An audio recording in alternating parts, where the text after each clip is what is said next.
We are recording, and we'll give it a second to go.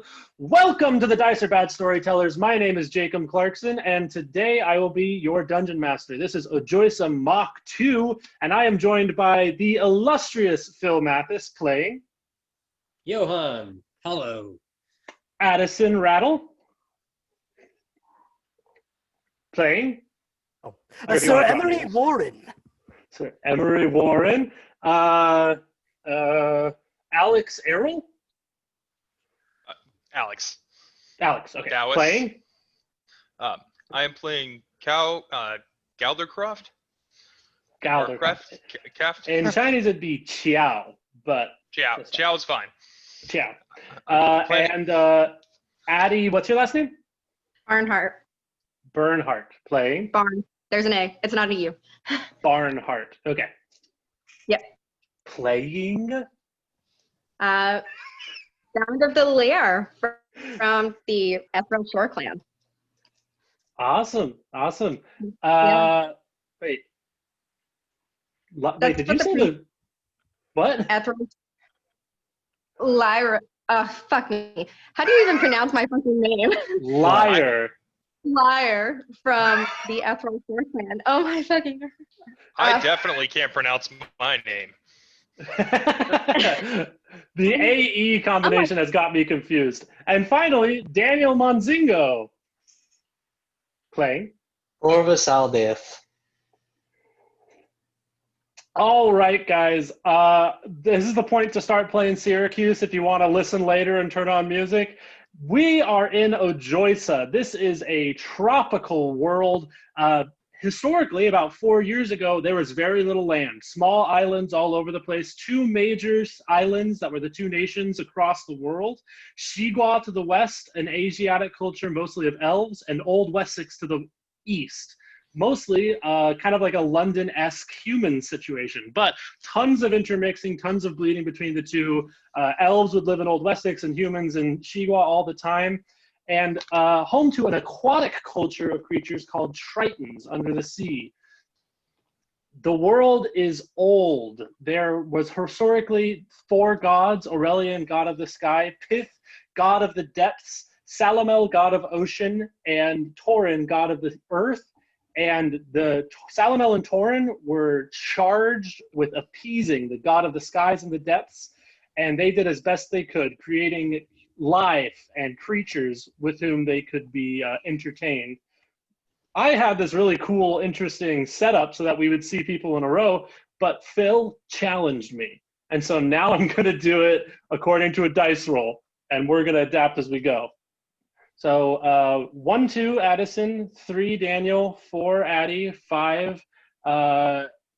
I just want to call you Qiao now. And 6 is Johan. We got a 3. Interesting. So we are starting with Corvus Aldeath.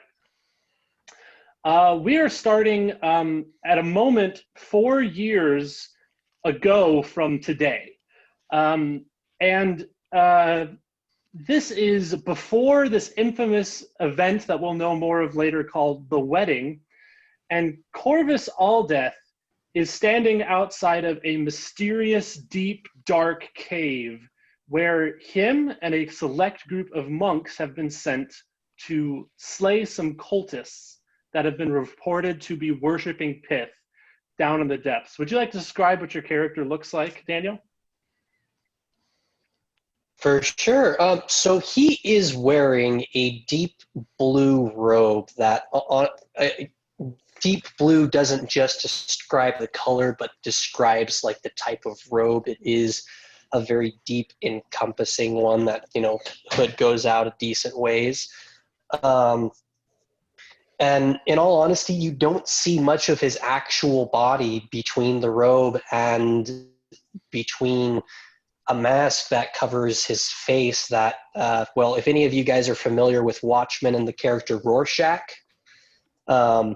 looks like that, or looks kind of like a Rorschach ink blot that just kind of mixes and changes over time.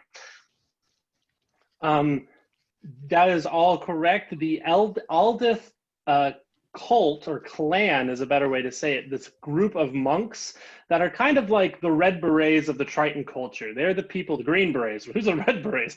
The green berets of the Triton culture, who are sent out to do extra religious, extra political killings and movements to secure the peace and take sure everybody's performing correctly.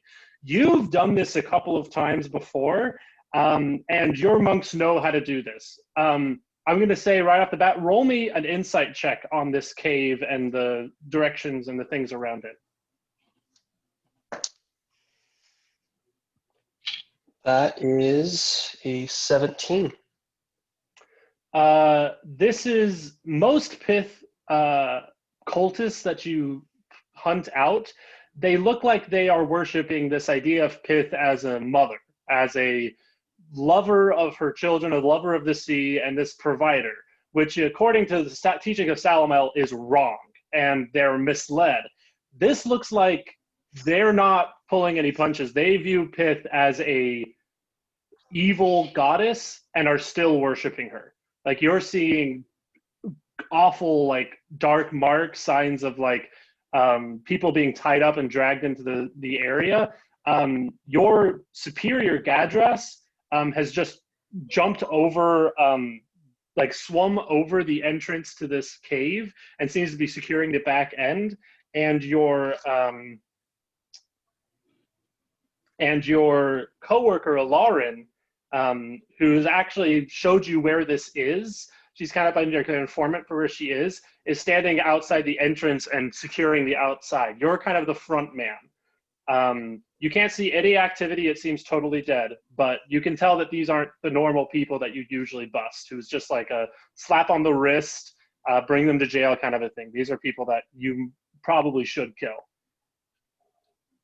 Okay. Well, what would you like into to do? the cave. Into the cave. You go in, more signs of things, strange runic markings that are all tentacles and like barnacles and awkward black angles and signs. You see a couple other monks start to funnel in. You guys are all perfectly silent. Roll me a stealth check, actually. I'll roll some for them as well. Just roll your current stats. Even Also 17.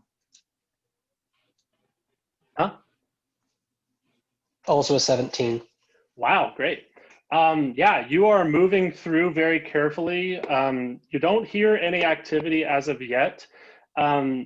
You find a door, you case the door, push it open, and they haven't heard you, but they know that they're had.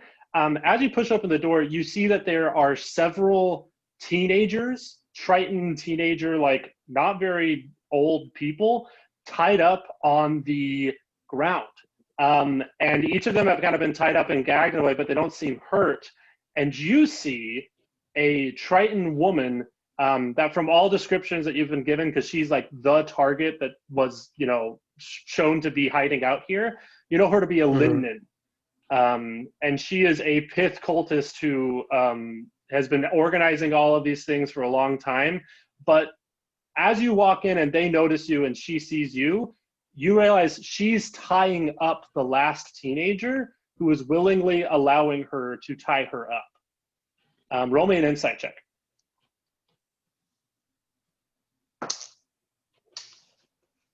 Shoot, where'd it go? That is a 23. Wow, that's really good. They are trying to hide the fact that these teenagers were here willingly. She seems to have another way out, but she knows that if you find the teenagers and know that they were here willingly, they would all be killed. So she's trying to make it look like they were going to be be victims rather than participants. As you walk in and you kind of have this moment, she locks eyes with you, and there's kind of this moment of what are you gonna do?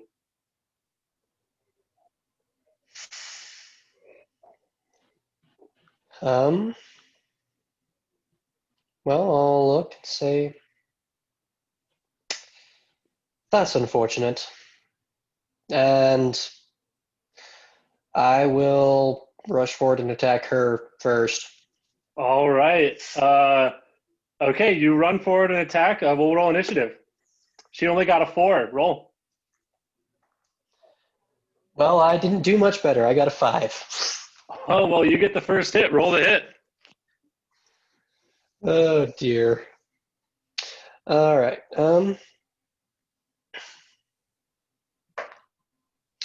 Well, that's going to be a 17 for first unarmed strike. That hits. Roll damage. That's going to do 9 damage. And then next unarmed strike is a 17 on the dice to hit. Roll the hit. Roll damage. That's going to do 4 damage, but with that, I am also going to use a key point. And Excuse me.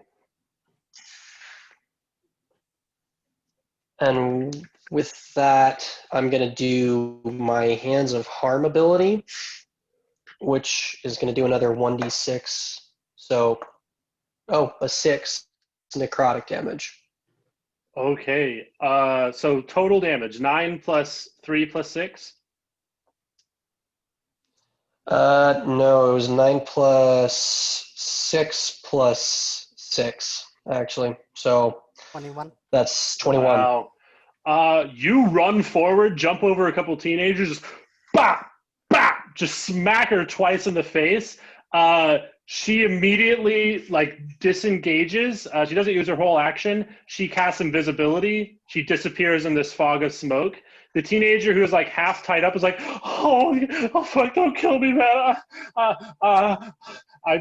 I'm sorry. I didn't know what she was doing. You can roll You to knew try and what keep she hitting was her. doing.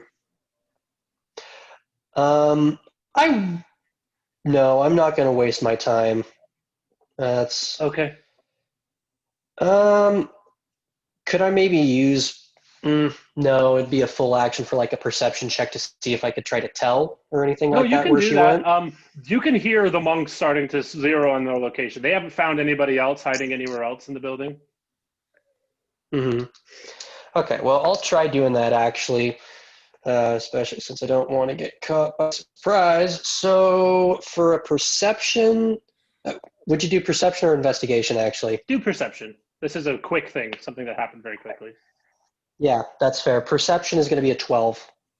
Okay, you see her form leave this kind of dispersal of smoke that happened as she did invisibility, but she seems to either be moving so quickly or the smoke disperses so quickly you can't track her movements outside of that.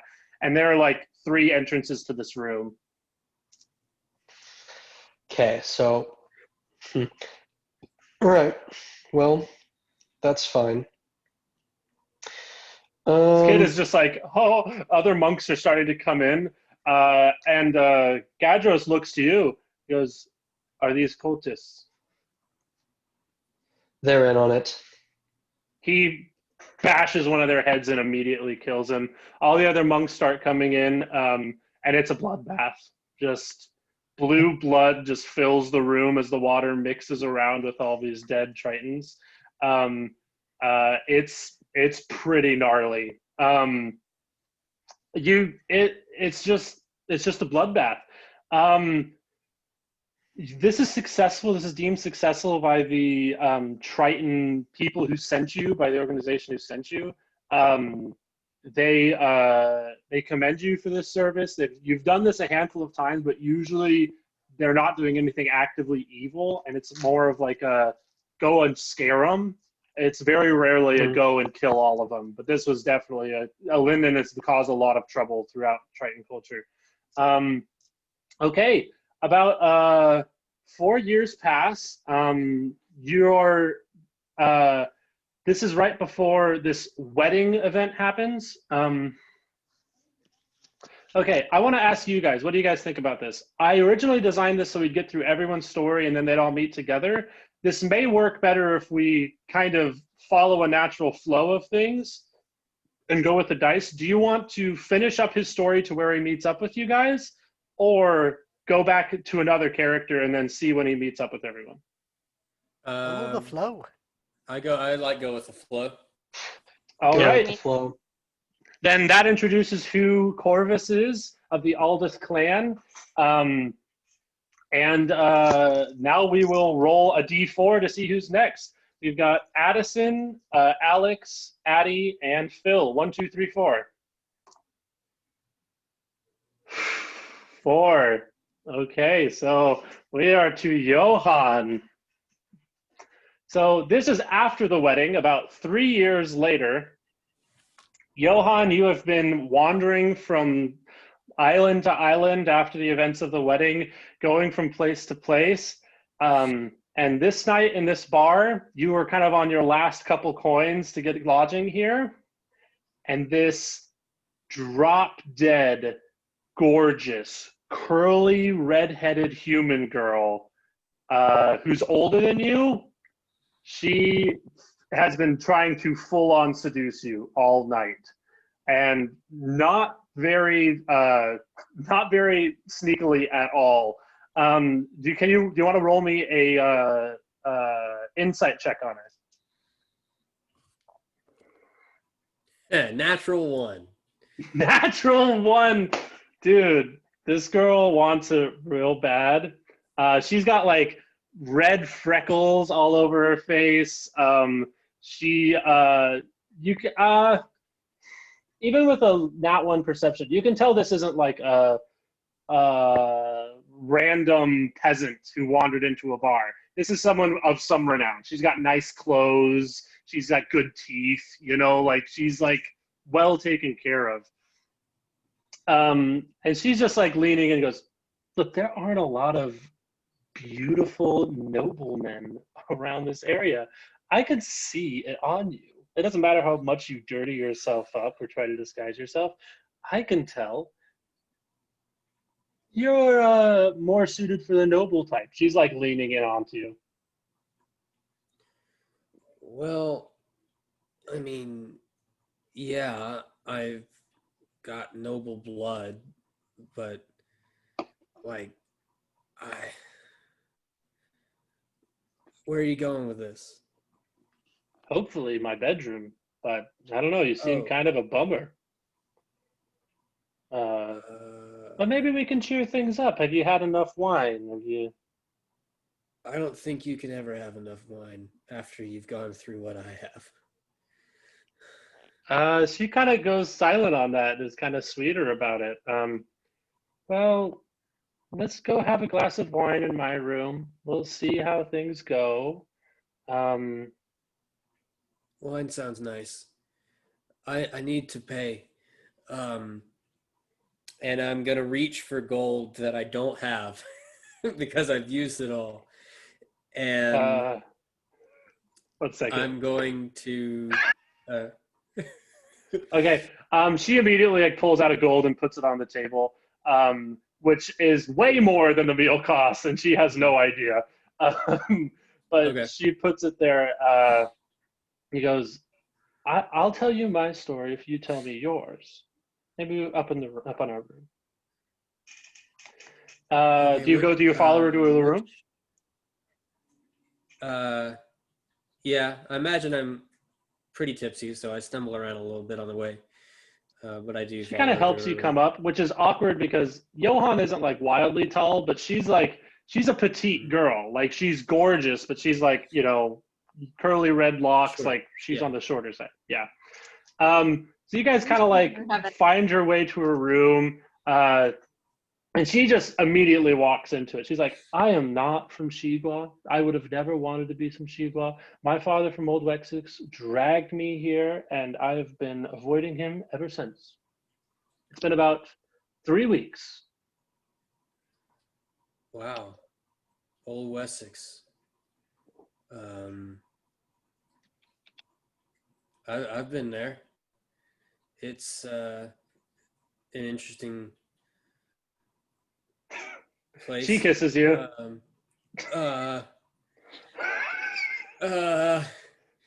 Look, I haven't done this before. Her eyes light up. I mean,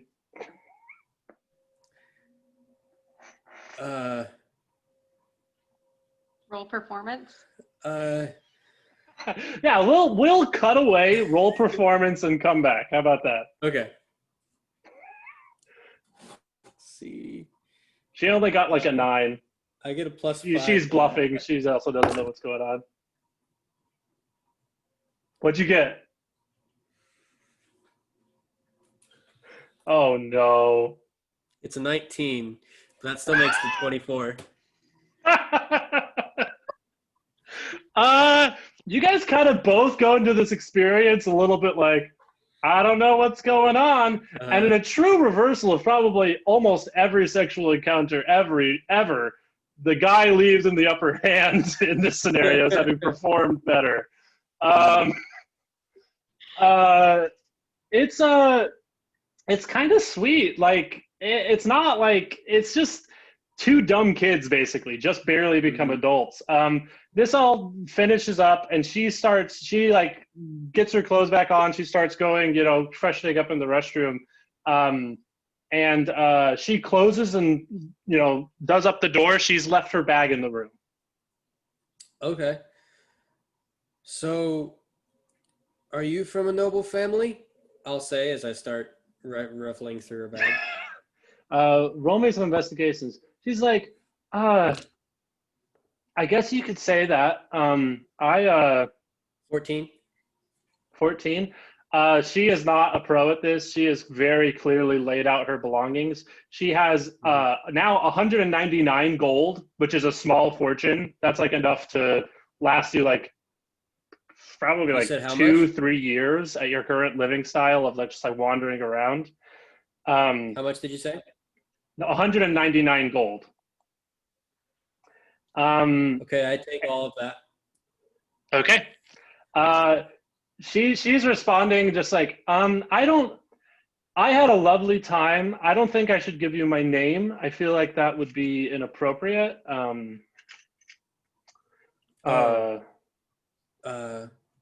Sure. I guess I understand that. Can I at least get your first name?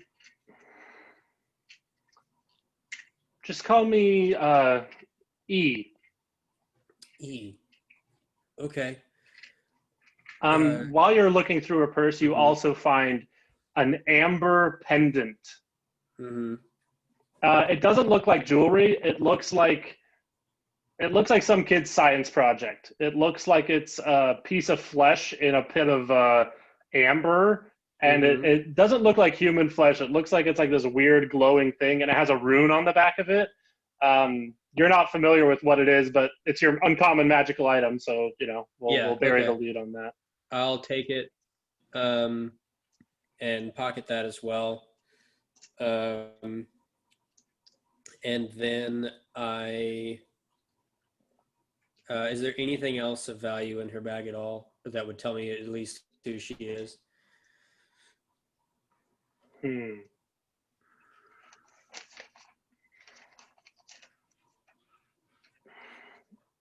What was your investigation check? 14. I'm going to say as you pull that up and slip it into your own belongings, you hear the door click open and she pushes the door open. Okay. I turn around quickly, sort of blush, try to act like I wasn't doing anything. And I am going to say, I'm just going to sort of sit back down on the bed. I'm going to say, well, E, you can call me Greenwater. Very fitting. And that's my name. I think I'm feeling sleepy. Do you have your own room? I'll make do. Right. This was nice, I guess. I'm gonna go, and then I leave. And as soon as I pass the threshold of the door, I use mask of many faces and disguise myself as her. And since I have been talking to her for what I assume is upwards of 20 minutes, because of my actor feat, I can mimic her speech patterns perfectly and sound exactly like her. So Okay. So And what then do I you do leave. after that?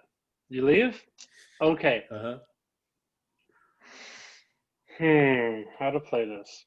I want you to roll me a luck check. You're looking for anything higher than a 17. How about a 17? Wow. Awesome. Okay. So So you are leaving, you are finding a new place to stay, you are dodging town and making sure she can't find you. You see, because you're like on a little spit of island just in the middle of nowhere right after the wedding, you know, like land has started to show up, but it's still, you know, pretty islandy. You see like galleons approaching that island that you are leaving right now and search parties, and you are able to easily avoid them even while they're like, you look like this noblewoman, but after you see a handful of them, you know they're going straight toward the tavern that you just left. Okay. That in mind, I immediately disguise myself as somebody else nearby. Okay. Sounds good. Yeah, and I continue to wander around. I'll just kind of throw this on you. As you're investigating this pendant, I want you to roll me an insight check on it. Fantastic. 10. Okay. I'll say even with that, you didn't see any search parties at all, and you've been very vigilant of where you've been going. None of these showed up or showed any sign of intent until you had this pendant. And she did not. Until I took the pendant? Okay. Right. Interesting. Then I put it on. All right. Potentially unrelated, your strange dreams or Salomel shows up. Stop. Great. And it's just the empty void with pith. All right.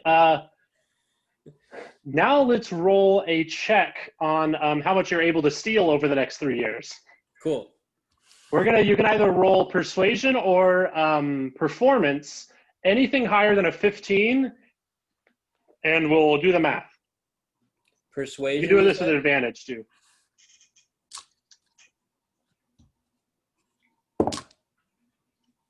Okay. You said advantage? Mm-hmm. Okay. You can't beat that. How does a 31 strike you? Wild. Okay, so how I was going to do this 20 plus 11, sir. Was every point a natural 20 plus 11? Holy cow. I was going to do every point above 15 was another 10 gold. Since it's a nat 20 and Devil May Care, I'm going to double that. So 31, 16, 320 gold. You have managed to accumulate over the past 2 to 3 years wandering around You said 320? southern border. What? 320? 320 gold. Okay. Cool. I'm a rich man. Well, it's all relative. Yeah, I suppose. We will pause that and go back to our next 3 people. I'm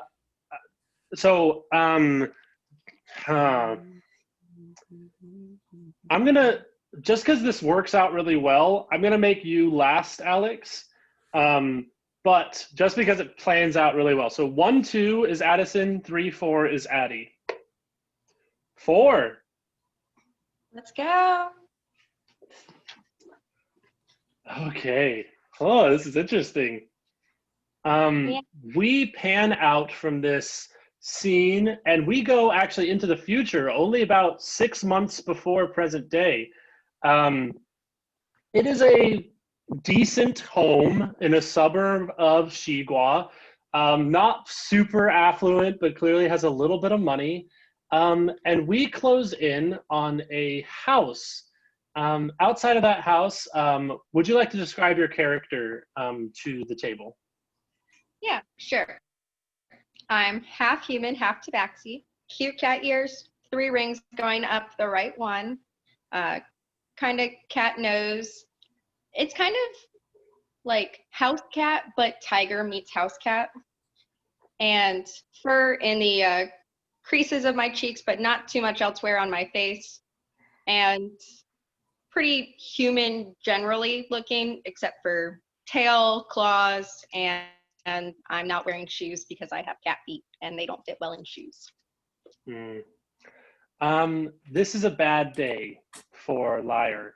Your mother, she has been struggling to stay alive for the past probably 3 or 4 months. And you're standing outside with the cleric right now, who's giving you just really bad news. He's, hey, I have kept her alive as long as I possibly could, but you have to understand all of her organs are failing. There's nothing like, even a revivify wouldn't work. She doesn't have anything to bring back. I can pump her full of life as long as it takes to say goodbye, but you and your family, I'm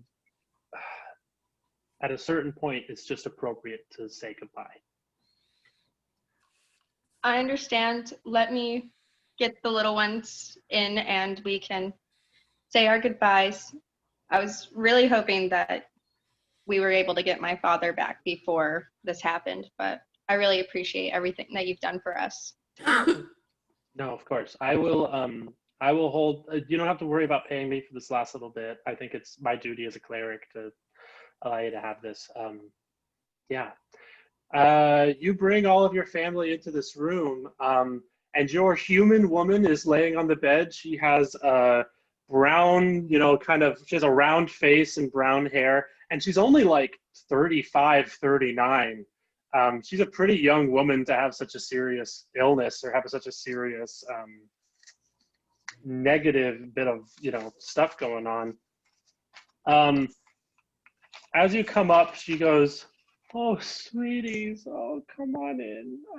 I just want to say goodbye. I could tell how y'all are looking at me. I've run the wheels off this thing. I've had a great life. I've drunk a lot. I really don't want you guys to feel bad about me. I promise I never drank while I was having you, which is lucky because Tabaxi kids have shorter gestation periods and they're shorter pregnancies. I love you all so much. And I have to give credit to Lyre for taking care of us during this whole process and once Dad left. But the Edge family is strong, we're gonna make it through. She's kind of crying a little bit. I didn't want to tell any of you this before I knew it was going out, and I know where your dad is. Your dad, I know where he went.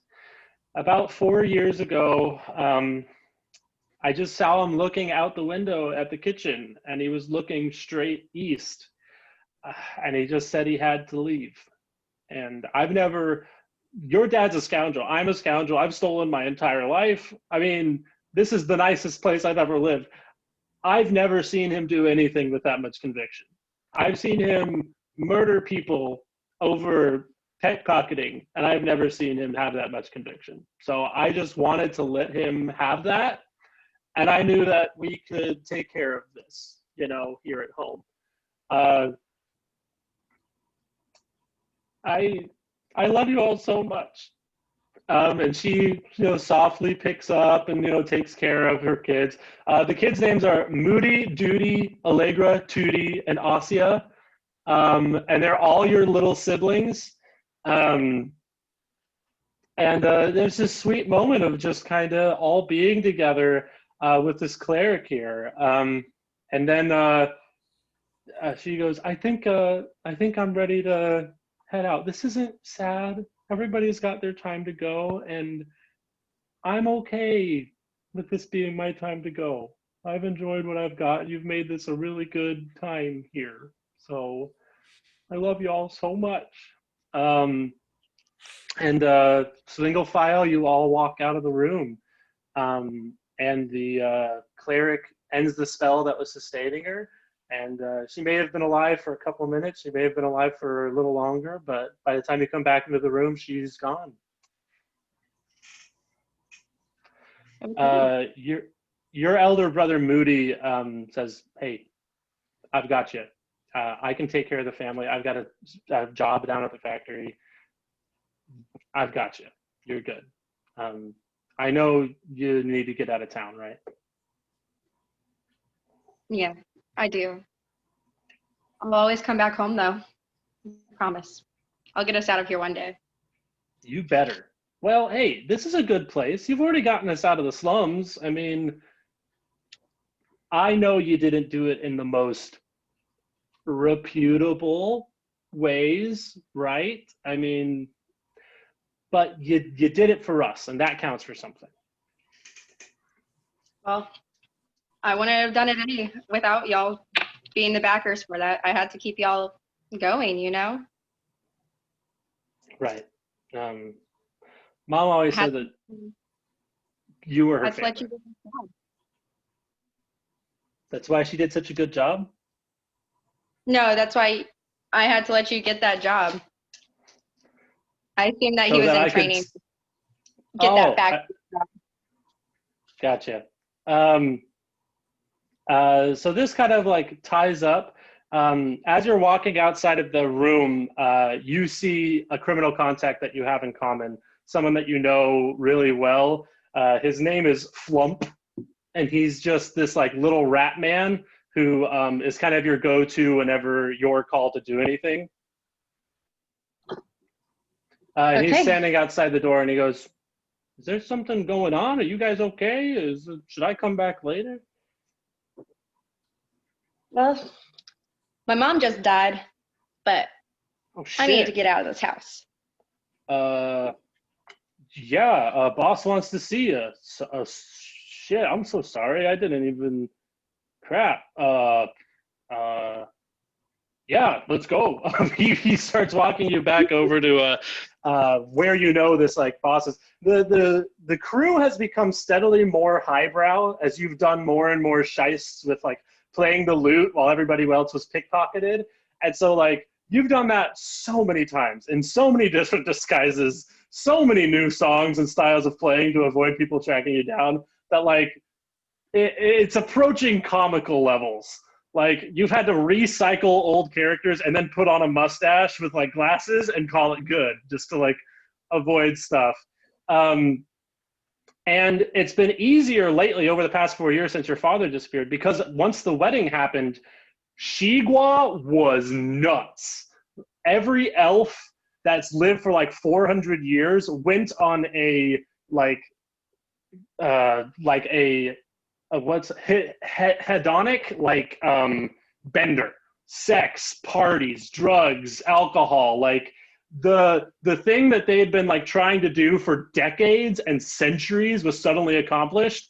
And for like 3-4 still there are some elves like mid partying from this event, which has made it very easy to steal from them. As you come into this, your boss's desk area, this guy's name is Radle. He's old and like bent over, and you've like never seen him outside of the base. He goes, "Hey, heard your mother went away today. Heard she got done." Yeah. I'm sorry. I needed to get out of the house. She was a good lady. She could drink more than I could, and I'm like 4 times her size. Good lady.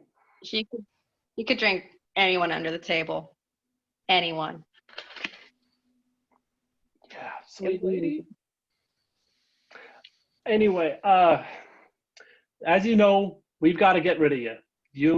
You're too high profile now. We do another job with you, it's all done.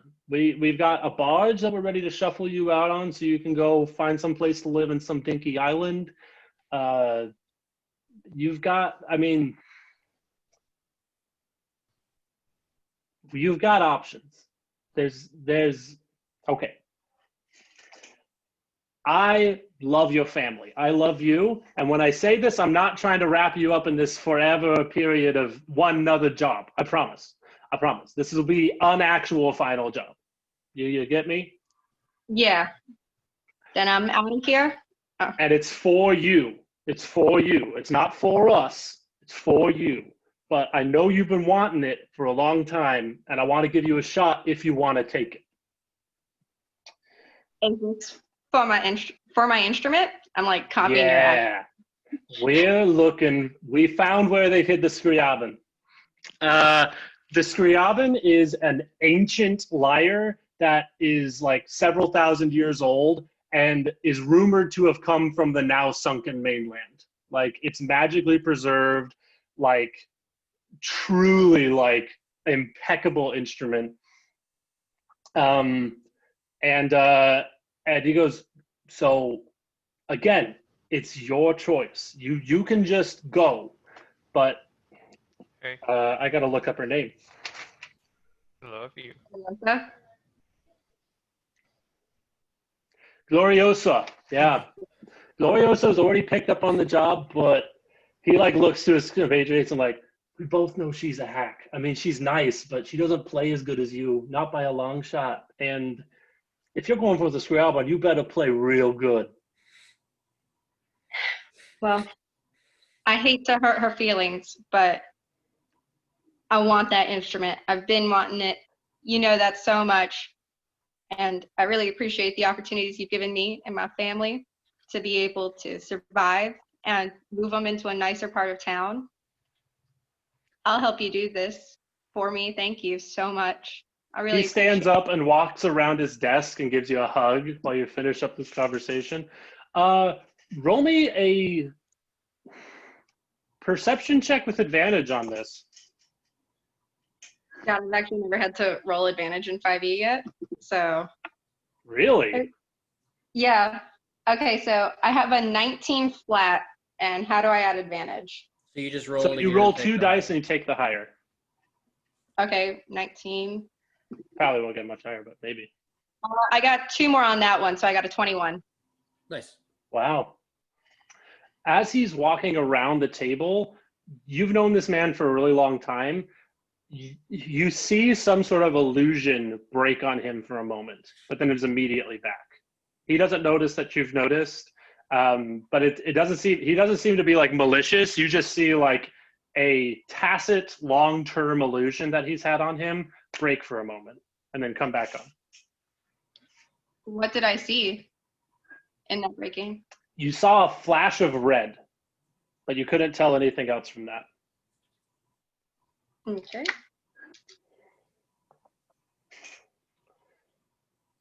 All right. You see Gloriosa in the like parlor area getting ready for this party. You see a bunch of like scroungy pickpocket people getting all dressed, getting all like up in their digs, getting ready to go. And we can cut away from your story there. Yep. Okay. Everybody good? Everybody knowing what's happening? Kind of know where everybody's at? Okay. Mm-hmm.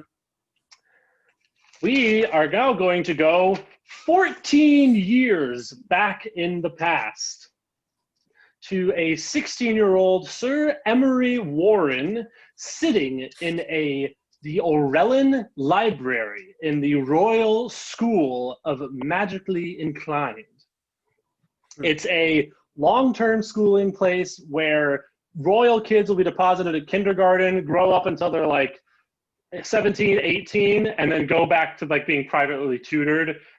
You can study magic, you can study any sort of thing that a noble would do. And we come into a library. Would you like to describe your character, Addison?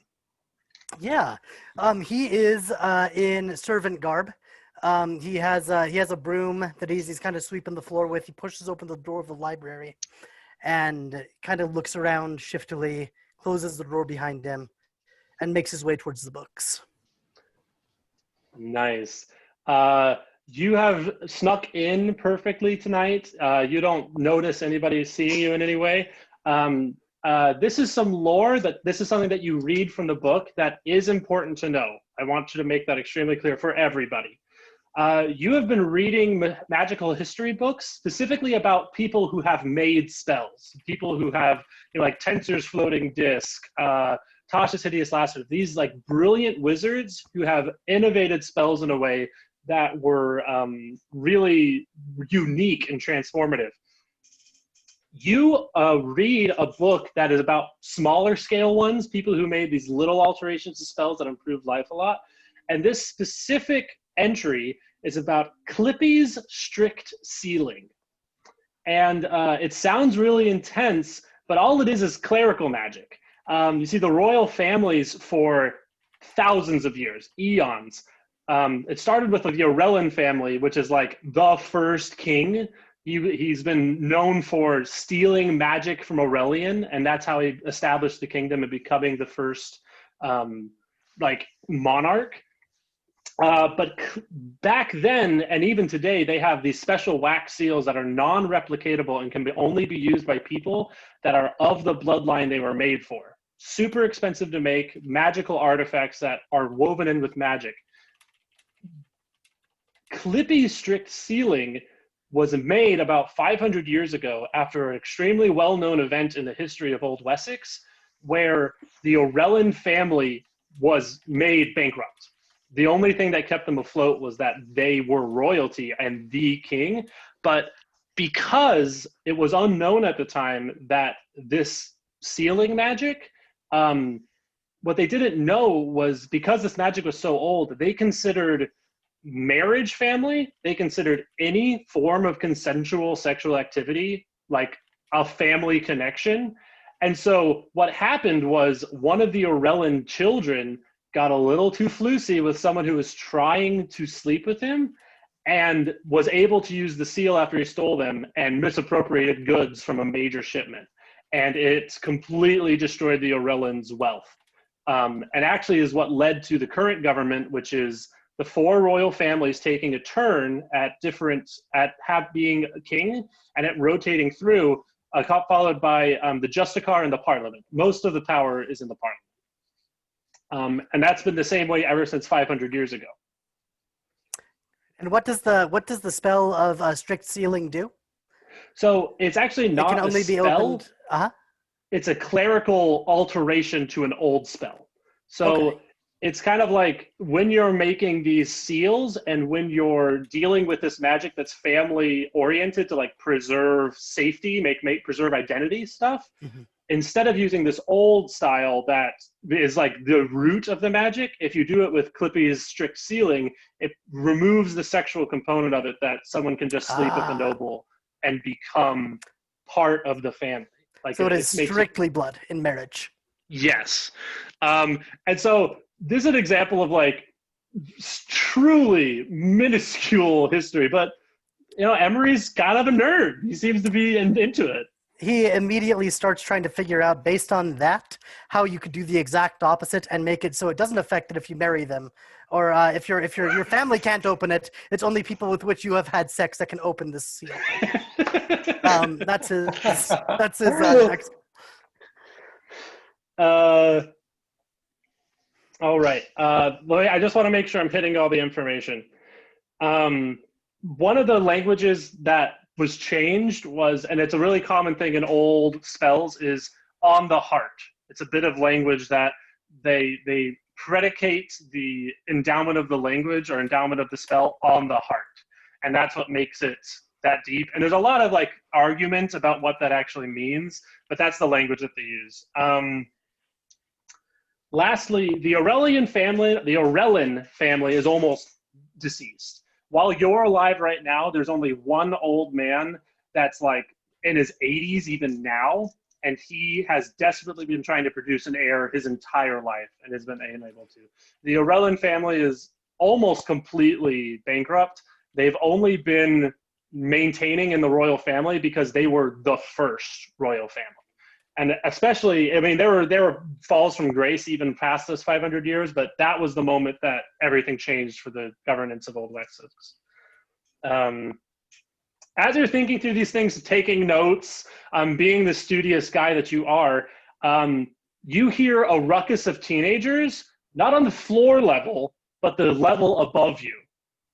And they are opening a window, and you see two very well-to-do teenagers, probably about 3-4 years younger than you, walk out onto the window, pull out rapiers, and start talking to each other and look like they're about to duel. You recognize immediately Edward Brightlance, who is one of the nicer but snootier kids in this group, you know? And he's talking to a Pudgefoot kid. And Pudgefoot is the current king's family. So Uvano Pudgefoot is the current king. And you hear him say, look, it wasn't meant to be an insult. It's just a fact. I'm more likely to be king than you are. I didn't mean to insult you. It's just true. But now we've drawn blades, and here we are on a bookshelf. So, and he levels his sword at him.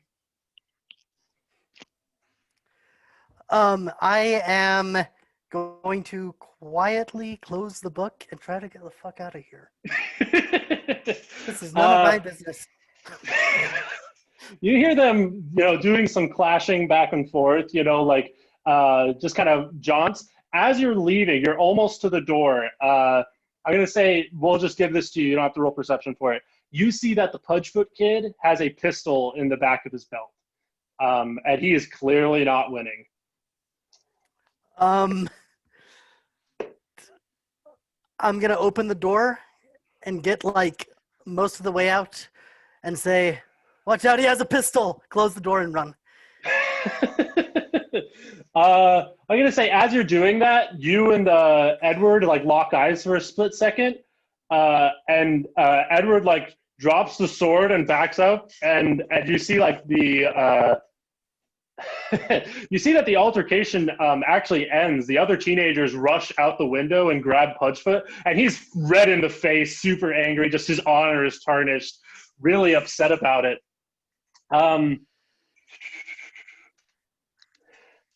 A couple days passed, and you are doing, clerical work, you're just cleaning up stuff, mopping around. You're outside of Professor Lambert's office, and you see Edward talking to a professor there that isn't Professor Lambert. There are two professors in there right now. And he goes, yes, if it weren't for that boy reading in the library, then I could have been shot by Mr. Senior Pudgefoot. I'm truly grateful for his actions. And as he's walking out, you can hear the professors start to argue. Yeah. Is the door open or closed? It's still opened a little bit. You hear them just barking at each other. They're like, he's a dirty, blooded commoner. You know how much people pay to even be in here? You truly don't understand his talents, my friend. You truly, really need to back down. And it's just kind of that sort of intensity. I stay by the door, just kind of listening to everything. Okay. Eventually, the door swings open, and the professor that you don't know by name sees you and grabs you by the collar, immediately. You're going to roll me a dex save if you'd like. No, I let him grab me. He's got you by the neck, and he's just like, I swear, I'm throwing you out this moment. And you see Professor Lambert grabs him by the shoulder and pulls him back from you a little bit. He goes, my good sir, if you do that, who's going to grade my papers? And they kind of have this back and forth. Would you like to say anything? Sir, I may, if you are in need of an assistant, I may be able to grade your papers as well. See, he has full access to the library as my assistant. He can help you out too. He has yet to make a mistake on my work.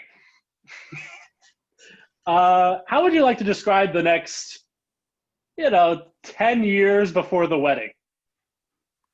So he eventually is thrown out of the magical academy. At that point, the Professor Lamberts hires him to be. Lamberts goes on excursions in search of magical history and artifacts, and he hires Sir Emory at this time as just a hired hand, a little bit of arm, like a little bit of like protection, even though Emory's really not much for. He's not a very great fighter, but the professor pays for his training a little bit in sword and shield, so he can accompany them on these treks. He does a lot of research into magic and becomes a brilliant man, particularly in he discovers a form of runic magic used by the Aurelians, and is able to start imbuing weapons and armor with this forgotten magic. Word of this, he publishes all this in a book when he's in his late 20s. He publishes all of these findings on runic magic in a book, and nobody is able to recreate these discoveries that he's found. So the Empire of Wessex hires him. The Kingdom of Wessex knights him, and he gives them. He personally oversees the imbuement of the Wessex armory with runic magic. So he works his way correct. up from a peasant up to a noble, up to a knight. Sir Emory Warren now. Sir Emory Warren. Yeah, we'll say that knighting happens, we'll say about 4 years before the wedding. And it's been a long, hard road, but you've always been for it. You know, like this is kind of your element. The runic magic that you find isn't explicitly Aurelian. It's kind of like the language of the original Aurelian group is very contested. So most people believe what you're doing is Aurelian, but there are scholarly people that disagree with you and are just like, he's just doing magic in cursive. You know what I mean? Like they refuse to believe it's anything interesting, and that the only reason it's hard to, you know what I mean? Like there are people who detract, but you have so much evidence that, and your magic is so functional that the kingdom has given you a retainer, made you a knight, like a sir, knighted you. And all those naysayers don't know the difference between a glyph and a sigil. That's Professor Lambert's. So all of this continues for the next 4 years after you publish your first and second book on these glyphs. You're steadily accumulating wealth. Like you're not a noble, like you're not like Bright Lance level who has like easily $1 million in gold available at any moment, you know, like liquefiable assets, but you are far above the level of commoner. And like you said, you establish this nice home for your family, and you create this beautiful life for yourself. 4 years after the wedding, what can only be described as the most lucky thing to happen to a person ever, land starts to reappear in the world. And all these places that you researched and have records for that were soon to be lost to the waves literally just start appearing again. And everybody's celebrating, everybody's throwing money around because Pith has been locked away.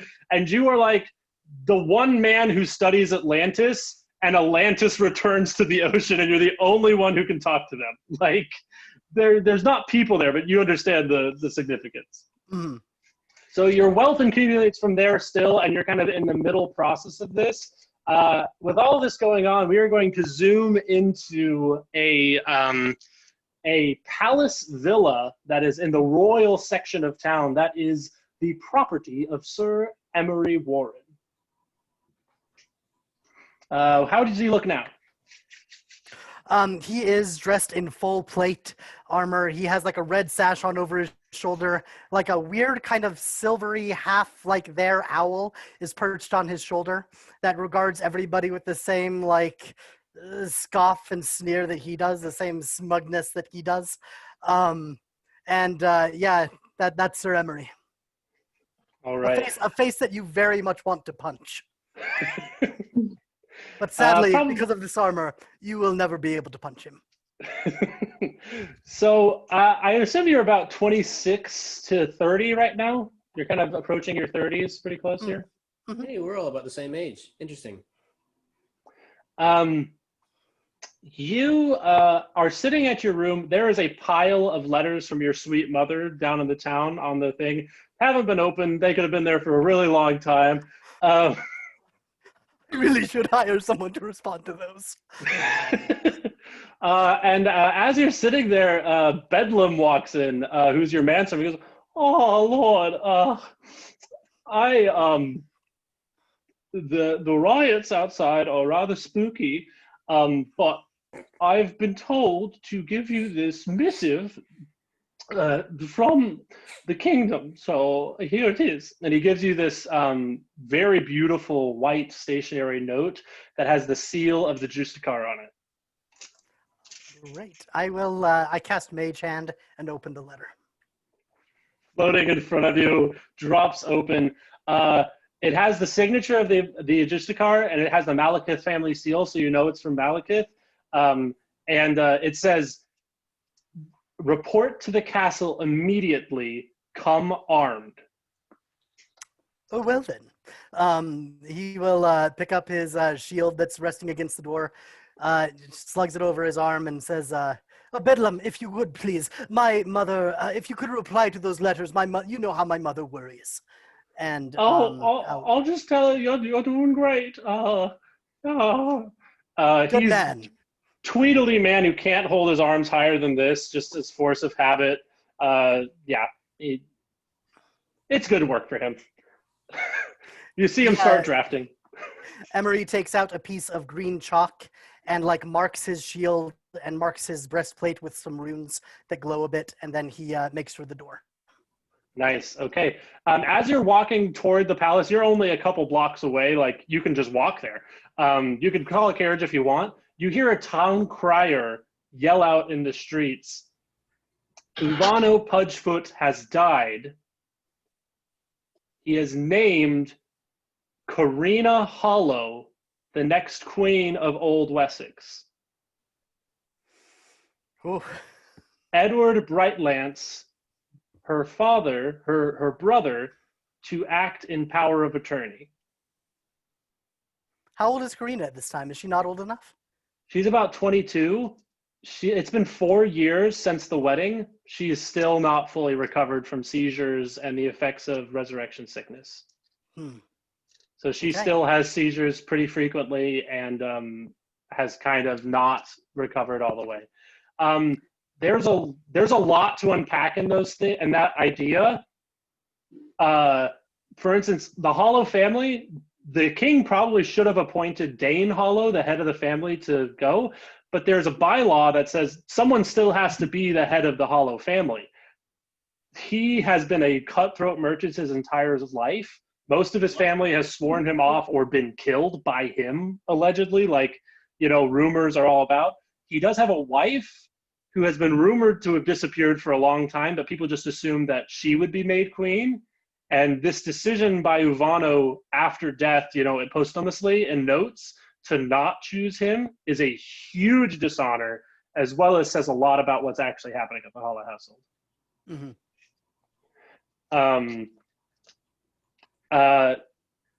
I'm going to say we're going to stop there as you're walking to the castle. Great. Okay. All right. Save the best for last. And this is going to tie them all together. This is going to be so cool. Okay. So we go back 4.5 years ago, 6 months before the wedding. We see what looks to be a Triton man, but he has 2 humanish features, who's probably about 17, 18 at this time, deep beneath the waves off the coast of Shigua. Would you like to describe your character, Alex? Yes, I am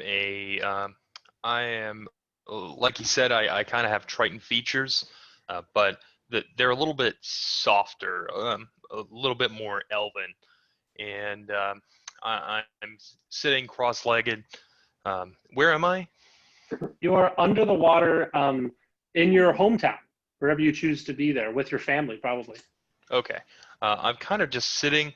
I have long, flowing, sort of light light green hair, and I have a very light blue skin that right now is just, I kind of have a bare chest, and I'm sitting just in my kind of my pants, and I have my eyes closed. I'm probably about 6 foot, but right now I'm sitting cross-legged, and I'm just listening. So Roll just kind of me an Arcana check, and do it with advantage.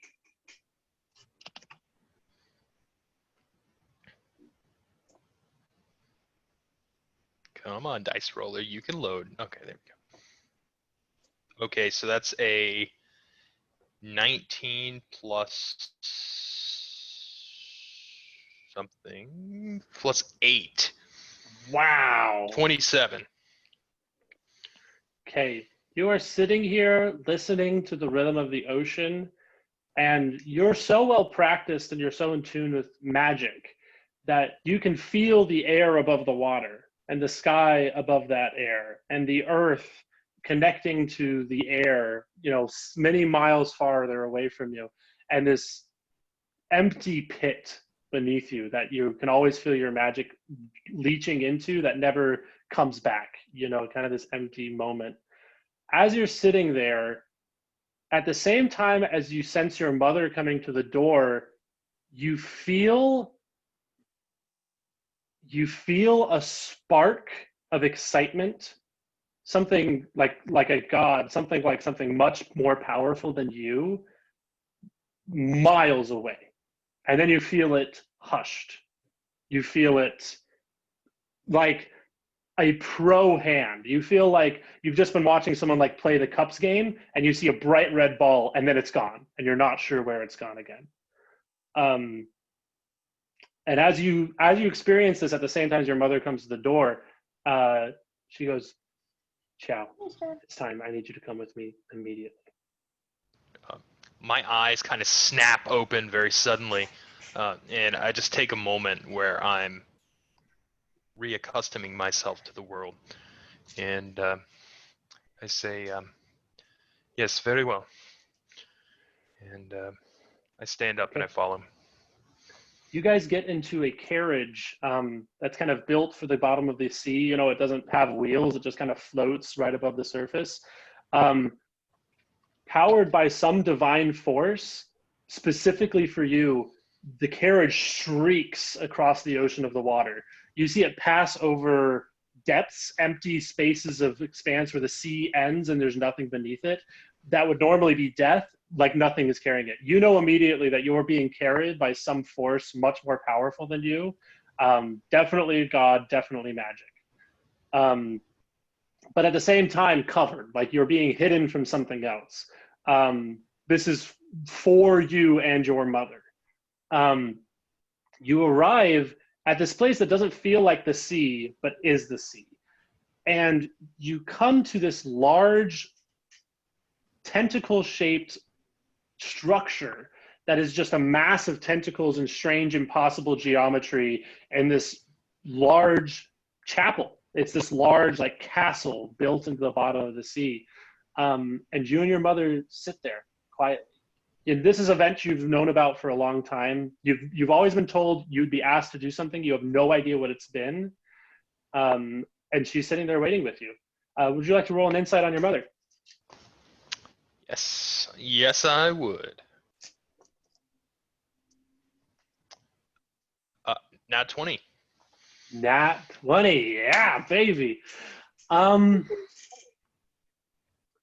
She's scared for your life,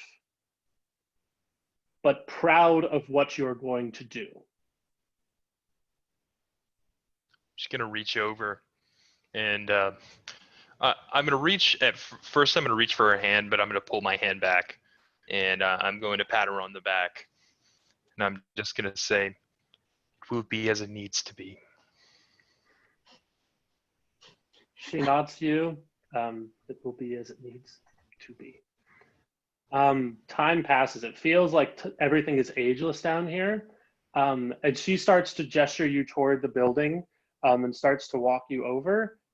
Right before you start to enter into the building, she stops you and you see a silhouette of a young man walking down the ocean, just a human. Just, it seems to be a half elf, half human. Would you like to describe your character at 17, Johan? So at 17, Johan was a little short for a 17-year-old, about 5'7", 5'8". Always says that he's 5'9", but he had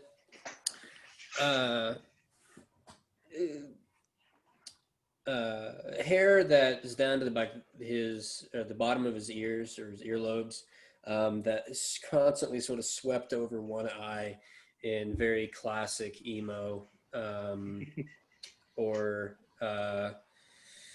Spider-Man 3 kind of hairstyle, and he wears a just boots and pants, has a rod next to him. I'm assuming I'm going to nix that. He does not Oh, yet. he doesn't have that yet. Okay. And just plain old white shirt.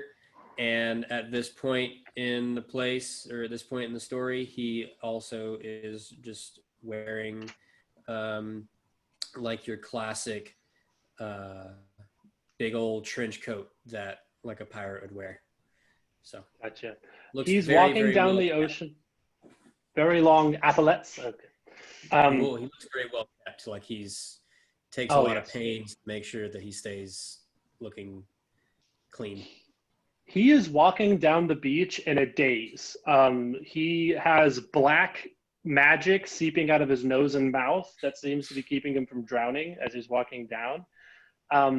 And your mother pulls you out of the doorway. As you're in the doorway and you look in, you can see a blue-skinned man in resplendent clothes. I'll actually have you to roll insight on both of these people, just one roll. But a blue-skinned man in resplendent clothes and a very, very large black-skinned woman, voluptuous, large, intense, weightless. Okay. All things in the world are balanced because I have rolled a natural 1. Nice. I have. Perhaps I was distracted. Yeah, this is awesome. The man in blue wants you to leave, and the woman with black skin wants you to stay more than anything.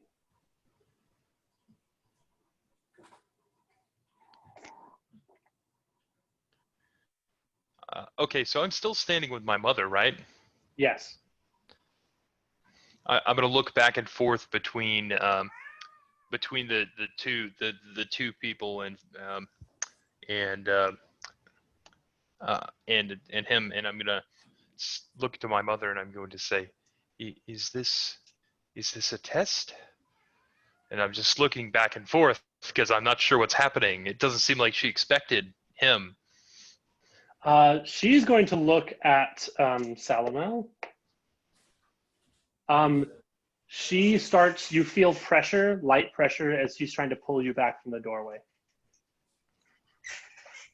Okay, this is a weird question, but do I think that she's doing it because she doesn't want me to go in there, or because I shouldn't go in there?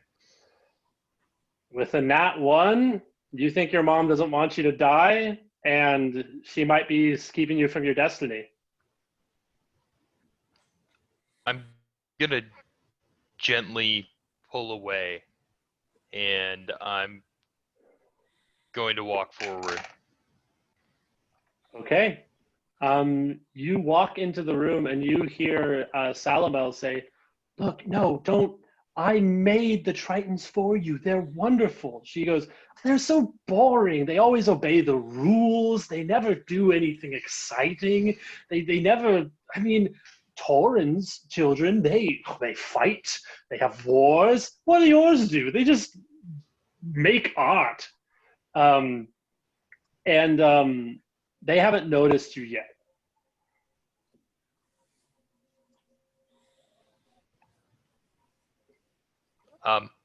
I, even with my natural 1, before, can I tell that these are clearly not mortal beings? These are gods. Yeah. Okay. You can tell these are people from storybooks. Like, these are people from, like, I'm going to say as you're processing this, you feel a soft bump at your back as Johan in a stupor literally walks into your back just like in this magical daze. I'm going to take a knee, and I'm just going to wait. And I feel like at this point, it's not my place to speak first. Okay. Him bumping into his back, you see the magic disrupt from his mouth and eyes for a moment, and he can see for a moment, like he's perceptive. Johan is like there presently. And she goes, look what I've brought. See how fun he is? She got a 4. She has still not noticed you, this goddess, Pith. Look, he came to the ocean shore and he wanted his true love. And look, you were here, I was here, I'm bored. Maybe we could have a wager. You see the magic that's around Johan's mouth and nose reappear as if he's in a daze again at this point. What would you like to do kneeling here? I'm going to say Salamel has noticed you. So if he's noticed me, what sort of vibes is he giving off at my presence? He looks you straight in the eyes. He looks at the door and nods his head that way. I'm going to take... Okay, this is kind of hard, but I'm going to look at... Okay, Phil, can you tell me your character's name one more time? Johan. Johan. I'm gonna like gesture at Johan with my eyes in a questioning way and try to... He is totally caught up in this magic. Okay. No, I'm gesturing at the at Salamel, as in, what about this dude? Okay, while this is happening, Pith is like on Johan, like touching his face and like feeling up his body, like, look at how fun this is. He looks at you and goes, truly. Okay, I'm going to take the hint, and I'm going to leave. Yeah. I'm gonna roll leave. one more.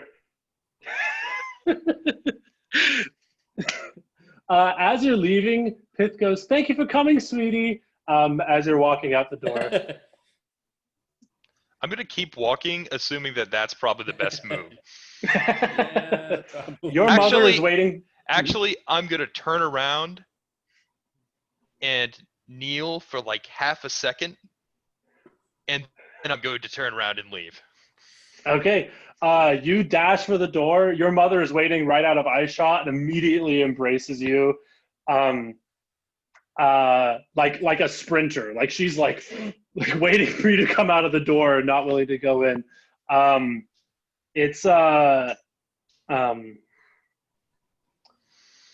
That's the end of that experience, basically in its totality.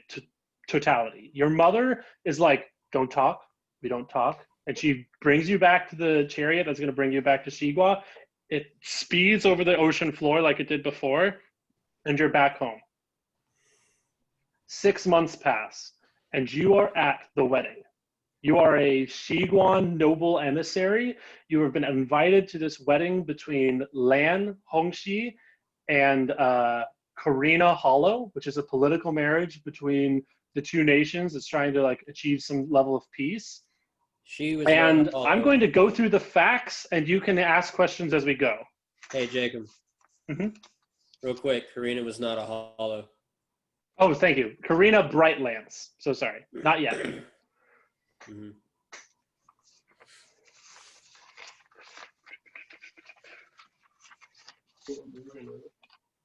Spoilers. And your mother refuses to talk about that experience. She never acknowledges it existed. She pretends as if it never happened. Did I get? I feel. Okay, I privately harbor. I don't know if this is true, but I privately wonder if I was replaced in something that was supposed to happen to me. But I have no knowledge of what was going on, so I have no idea. Okay, it'll all be clear very soon. Okay. So, at this wedding, you are at the front row of the wedding. You are both beautiful and young, and so you're good for optics. As you're there, you see a lot of people on the stage that you recognize, or that we recognize through the story. Edward Brightlance from Sir Emory's story is on the stage with his sister, Karina Brightlance. Lan Hongxi, which is a young boy, he's about 10 years old, comes up to the stage at the wedding as well. Nothing seems wrong with him at all. You see there are several Tritons dispersed around the crowd. One of them is a Limnin from Corvus's story. And in a cage that I'm going to say, because you're as smart as you are and good with magic, you recognize as a powerful magical object, is a human man who is about in his 50s with brown hair, and he is disguised as a patron of the wedding, but is in a cage. This is what is happening before the wedding starts. Now, after the wedding goes smoothly, nothing goes wrong, everything goes according to plan, the vows are said. There's also a Triton representing Salamel and a human representing Tauren, which is common in royal weddings, is to have a religious presence as representative of the gods. And what happens is the wedding goes smoothly and the skies darken. A huge storm rolls into the wedding, and the woman that you saw that night traveling across the way appears. And she gloats. She says, "I was right. You have been deceived this entire time. This young man was unable to see the bigger picture and acted selfishly in marrying this woman." And she dispels a disguised self on the boy, and it is in fact Johan, the boy that you saw walk to the temple 6 months ago. She's gloating, she's into it. She calls up a Triton, which we now know is a Limnin, to embrace her and says, and basically reward her and says, "You have been one of my favorite Tritons from the beginning." She pulls out a small yellow dagger and stabs Pith in the back with it. And she is immobilized.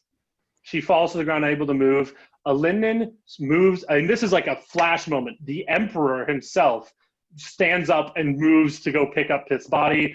The Tauren and the representative of the other people move, and you see them start to drag the body toward the cage when a bright flash of light happens, and you do not see anything for what feels like about 15, 20 minutes. You hear a Triton woman begging with Johan and a couple explosions and fighting. Once this is over, this is really complicated. Sorry. No, it's awesome. Eventually this spell ends and you're able to see again. The woman that was just married is dead. She has been struck by lightning and is fried on the ground. And however it happened, a Limnin has been stabbed again with the knife. You've never seen her not stabbed by the knife. No, wait, actually, you would have. We'll continue. She's stabbed again with a knife, and she is being deposited in the cage where the man with brown hair is locked in. You see the man briefly struggle to get out of the cage and is unable to do it before they quickly lock the cage and toss it into the sea. You see that the Emperor had reached into the cage and retrieved the small yellow dagger. After this happens, Johan steps back from the cage and starts to defend himself. You see Edward pull out a gun, shoot him directly in the chest, and he hits the ground hard and stops moving. You then see everything starts to calm down. They are escorting people out of the auditorium. They are keeping people safe, like making sure everybody, other than this situation, nobody goes to help this man on the stage. They avoid helping him and let him bleed out, basically, even though they might be able to save his life. And a woman with brown hair named Umi shows up at the stage from a boat off the side. And she's given a good berry by a Triton, and she decides not to give it to him, and it kind of ends in a stalemate with this dead body on the table. You see Triton flesh, literally just like diced Triton flesh, scattered out across the stage, that you later find out was a Linden being killed by Pith when she was suddenly freed by Johan for a moment.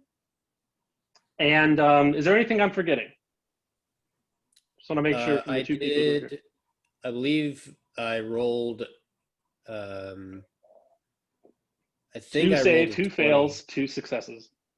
He On my does last survive, one. though. Yeah. Yep, he does Yeah. survive. Eventually, Johan's body disappears from off the stage. Mhm.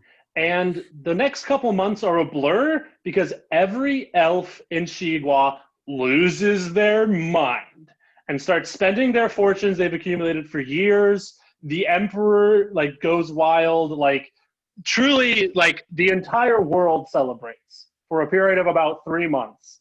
Your mother is just like, I wanted to tell you the whole time, I'm so sorry. You were meant to be the distraction for Pitt so that we could do that. It's been established for decades, centuries even. And when that other young man showed up and took your spot, I knew we couldn't have made a better distraction on purpose. And I'm so sorry that we almost put you through that.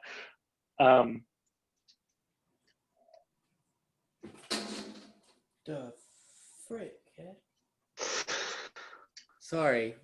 He just Any other questions you have about that before we move on to this next scene? No, I think that I have to process that as a character and also as a human. Well, My mom was about to sacrifice me to appease the god of the pit. Yeah, So, yeah. I mean, I definitely have that moment where I just sit and think for a while. I should just roll into the next scene, just because you'll need to process this next bit as well. A while after the festivities are over, after a party they've taken you to, it's a big deal.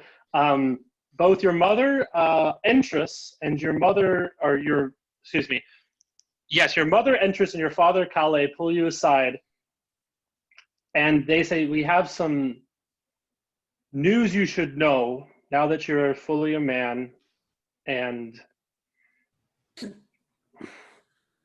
it is important enough that the Emperor has come to explain it to you. The Emperor is down there with some sort of water-breathing spell on him so he can talk to you. He's this resplendent, elvish man. And he sits down with you, and he takes you to a chair nearby, just in your home. Qiao,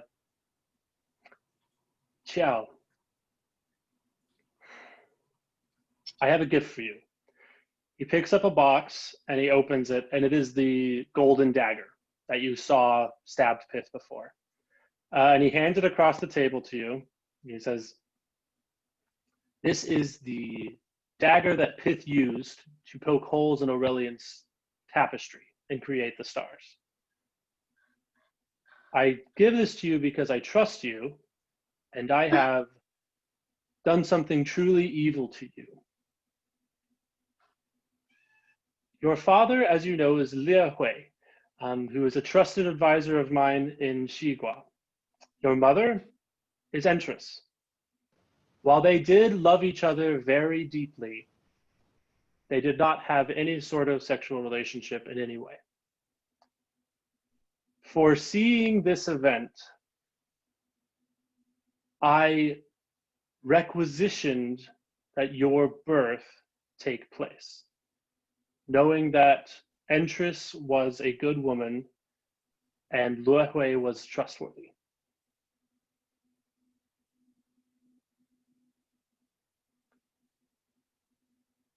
you are still an incredible wizard. We have talked of your skill throughout the courts. You may yet have a role to play in this world that I believe is sizable. And I am sorry that you had to live under false auspices for as long as you did.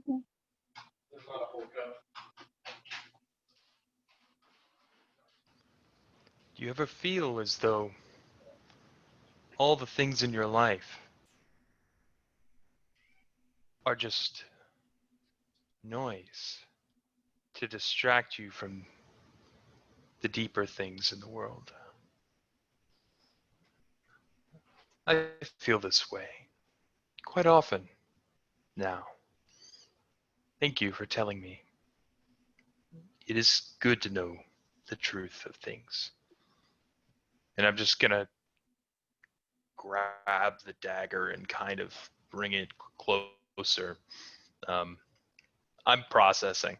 Just imagine my character is a buffering symbol. Buffering symbol for the next little bit. And I'm sure, I think everybody's kind of got the gist of what that means. If there's any vagueness there. Another thing that he says that you find out was part of the agreement of Luohui doing this was that you will be unable to inherit anything from Luohui's estate. That was part of the agreement.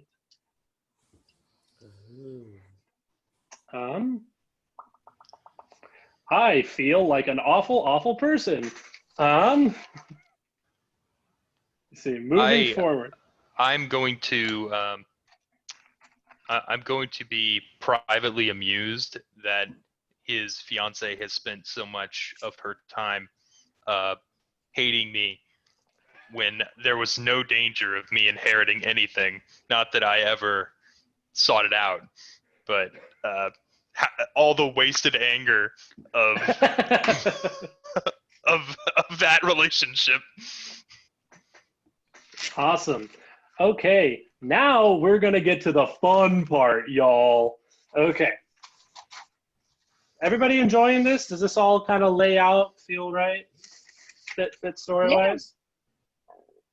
I'm so sorry. I have the biggest burps. What? You're doing good so far. Okay. What she said. Okay. Yep. Dooba-dooba-dooba-dooba-dooba-dooba. Where did I put your really important piece of paper? There it is. Okay. Now, about 3.5 years go by. You increase in skill and ability with your blade singing. You're becoming really well known. Your teacher, Gome, is like, he's like the Hercules of the modern world. Like, there was like a Colosseum fight where he handily murdered every other contestant. He's kind of considered like impossibly powerful. And he's been training you ever since you were like 14. So you're an incredibly talented fighter, incredibly skilled. You continue these 3.5 years until one day your father invites you to a party on the surface. My elven father? Yes. Your elven father. Okay. Yes, my donor. I cordially accept my father's invitation.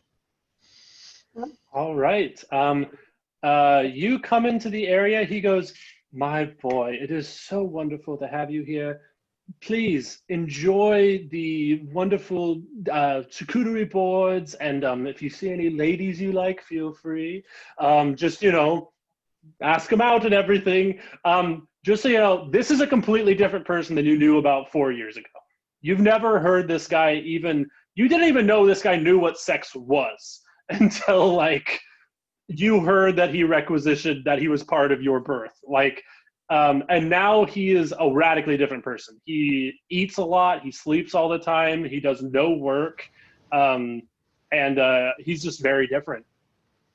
He goes, "My good boy, I want you to enjoy yourself. I want you to enjoy the time you have and enjoy the longevity that being an elf affords you." I'm going to stand in silence for like 20 seconds and say, yeah, the longevity's not bad. I'll be around, and I'm just gonna gonna walk away because All I feel right. very uncomfortable in his presence. Suddenly, Addie, Lyre walks into this party. How do you picture her dressed for this gaudy affair? Definitely dress, maybe a veil in this case, like, you know, those cute little hats that are like halfway like meshed Ooh, over the yeah. face, veiled like that. Like, definitely like a full red lip or rouge or something that like I can make really dramatic. And that's really all that you can kind of see. Cause I don't know, like, would people be happy seeing a half tabaxi, or is it like a yeah. It's they would be happy to see you. They would assume you're entertainment in not a Yeah. great way, potentially. Well, I mean, or a great way, depending on how you feel about it. But you're dressed nicer than that, and you're not, like, this isn't the orgy phase of the party. This is we're all being nice and eating the charcuterie board stuff. I don't Yeah. like that. I don't like that. It's just not to that phase yet. Yet. Yet. I don't like that my dad's here. I'm gonna like. Alrighty. Well, you know how like first pair violinists like always wear like the fancier outfit in an orchestra? Mm. So I'm kind of like that level of dressed up compared to the rest of the musical crew. Okay, this is just for flavor. I want you to roll me a will save at disadvantage and know this is like a very high DC.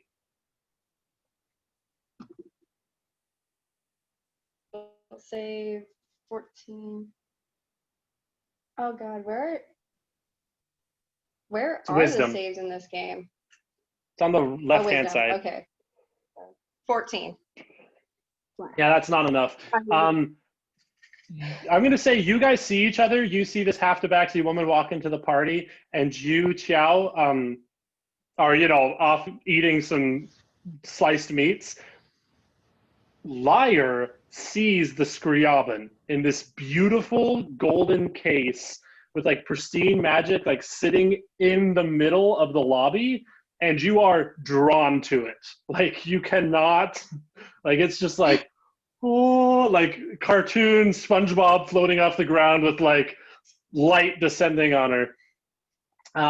As you recognize that that's the Scriabin and it is as beautiful as you imagined, your eyes refocus and you see on the opposite side of the glass, Gloriosa canoodling with the owner of the party, Lyre. And they are like about to French.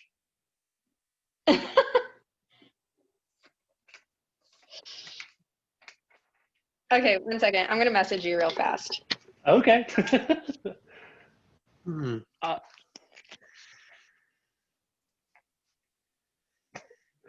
Well, this is exciting.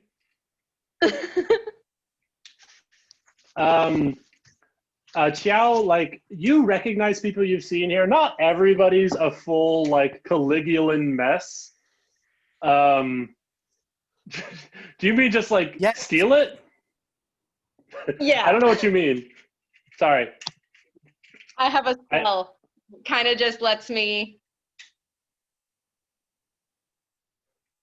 steal stuff if it has locks on it. If you want to roll and try to do all sorts of stuff, you can. We'll just play it out as if it's happening real time. Oh God, I'm so nervous. Gloriosa is just an elf. She's not anything like anything exotic. I'm going to roll some perception checks. Okay, I just like this for flavor, so we're doing it.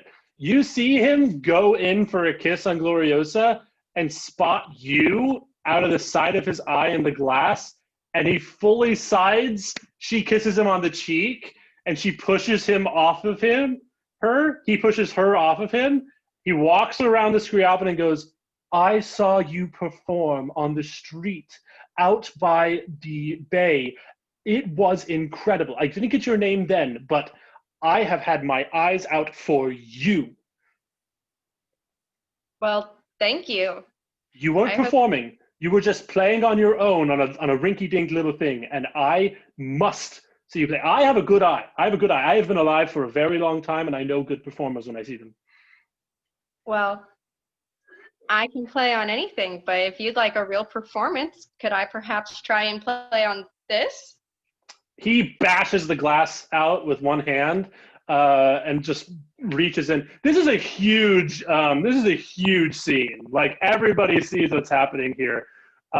People are starting to think this is the start of the orgy. A couple of people just like jump on each other and they like misread the signs. And he grabs the Scriabin out and hands it to you. Okay. You see Gloriosa is like, she was planning on making this hard for you. She didn't know that he knew you. Okay. I'm actually going to roll something for her. Daniel, you're frozen, by the way. Can we hear you? Oh, I want to make sure he's not missing anything. He might have just gone to the bathroom and paused his screen or something. Oh, gotcha. He's right next door to me. Daniel. I paused my screen like 6 times in here. I'm just like, Yeah. No, this is very story dense. It won't normally be this story dense. I just really wanted to explain all of these events. So Qiao, you see your father bash the glass out of a display case in the middle of his room. He does not make that save. He takes about 6 damage as he cuts his own hand on the glass, and he's starting to bleed as he hands her this thing. Okay, point of order. I don't know. Clearly, I don't know anyone I thought I knew. But can I make like an insight? Is there something wrong with him? Like, Yeah, roll me an insight. because it seems like, I mean, this is wildly out of character for him, is it not? This is 3.5 years after the wedding, too. Okay, so that's an 18 plus 3, so it's a 21. Is he like just regular asshole, or is this like assisted asshole? He is on drugs for sure, recreational that he sought out. As far as you can tell, he has been caught up in the fury of this celebration, and some elves are starting to fall out of it, but your father was 400 years old when you were born. For him, like, for the length of his life, you think this is just like a very long-term deranged sabbatical. And Okay, I'm going to look over, realize that my father is handing a priceless artifact handed down, and even though apparently it's not as much my family as I thought it was, handed down in my family for generations, and that he could potentially be opening himself up to a sea of embarrassment and ridicule from the nobles. And I'm going to go through that thought process, and I'm going to sit back down. I'd like all right. to his hand and perform healing word, actually. Oh, with a quick little flourish of springs, the blood seeps back into his arm, and he's like, "Look at you, fresh! I like that." You see a woman that Qiao. You know this is his fiance. You come up, and she talks to Lehui and goes, "Are you letting her play that? Are you doing that?" And he goes, "Well, yes, of course." And before we've had time together, she looks at you. Wink, wink, wink. She's clearly propositioning you. You can choose to do whatever you want. This is kind of open time now until you figure out how you're leading with this Lyre. Okay. Well, let's see. I've got some interesting spells in here. So I bet I can get out of here fairly easily. The lyre like perfectly fits into your hand. As you're holding it, you can feel the wood warm up and cool down as it's like shaping to how your hand feels on it. You feel a second touch, which is Gloriosa pulling on your arm, going, "That looks beautiful. Good, congratulations. Are you taking that home?" Well, we'll see. Alrighty. I'd like to start playing, but also I'd like to start a hypnotic pattern. Okay. Here's my caveat on this. You can do this. I need you to roll me a deception check to convince them that you're just playing and not casting a spell. Okay. You can do this I with can cover advantage because everyone's hopped up on fantasy drugs except for Qiao. And you can roll an insight check on this, Qiao. Wait, I have something for this. Keep going. Don't mind me. So roll a deception check with advantage. I rolled an 18. 18. That's It's pretty good. 16. You see that she starts whipping out a spell from across the room. It's going to create a cool twisting pattern of colors through the air. Do I have my trident with me? Yeah, you can. You can have it on your back. I'm just gonna reach back and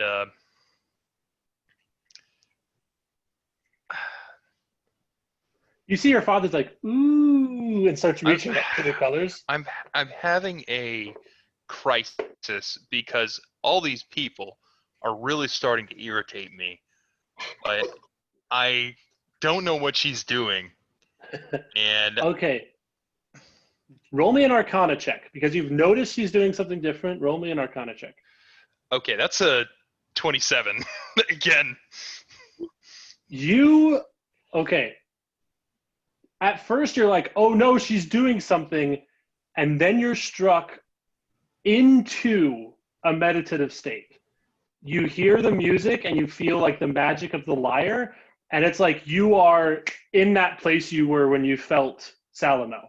But you're conscious. You're seeing the things around you. You, like, whatever she's doing magically is so profound that it's like puts you into a Blade Singer trance. You still have full autonomy of what you're doing, but it's like in a comic book where someone like reaches toward a portal and it's just, and then they're at a different place. It's kind of like that happening to you. I'm going to watch for a moment, and as she's beginning to cast the spell, I'm going to reach back and pull my trident out, and I'm gonna tap it on the ground and cast counterspell. All right. What level is that spell?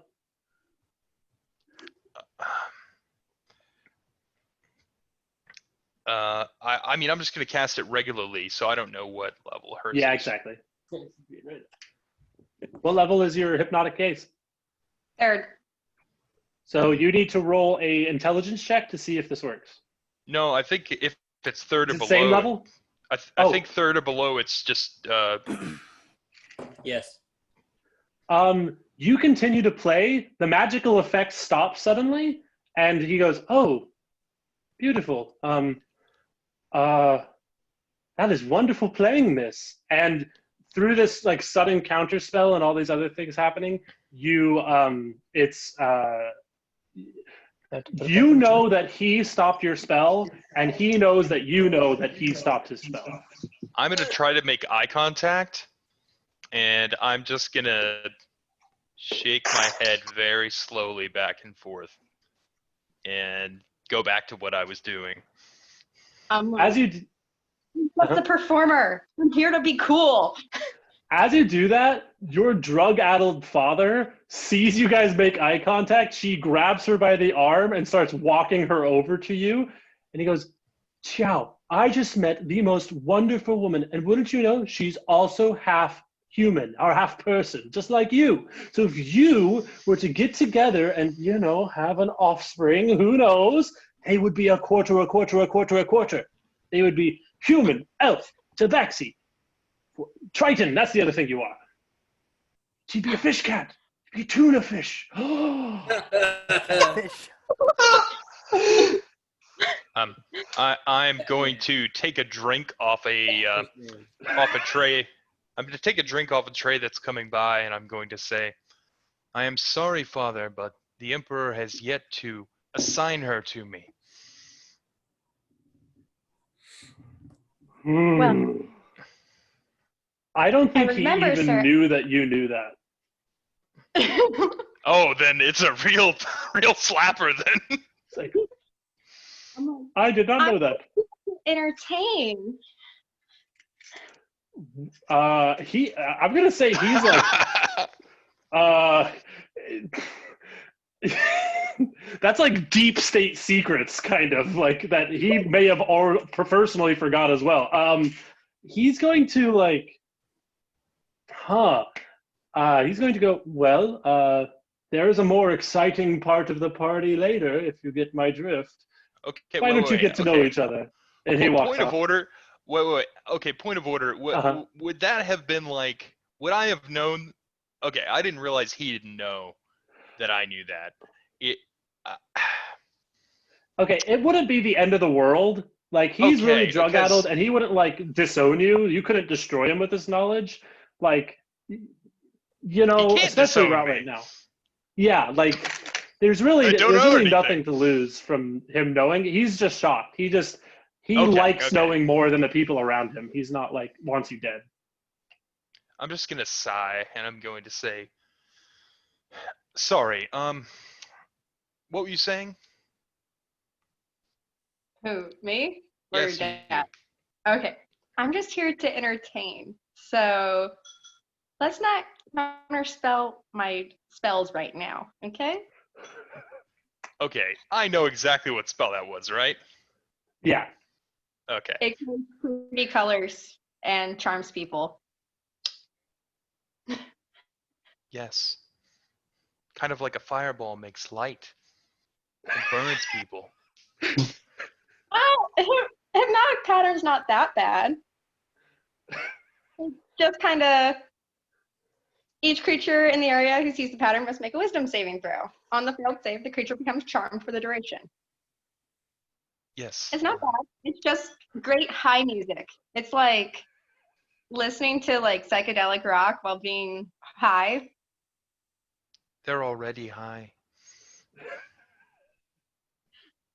You listen to this music while you're high and it makes you feel good. So your trip isn't bad, sweetheart.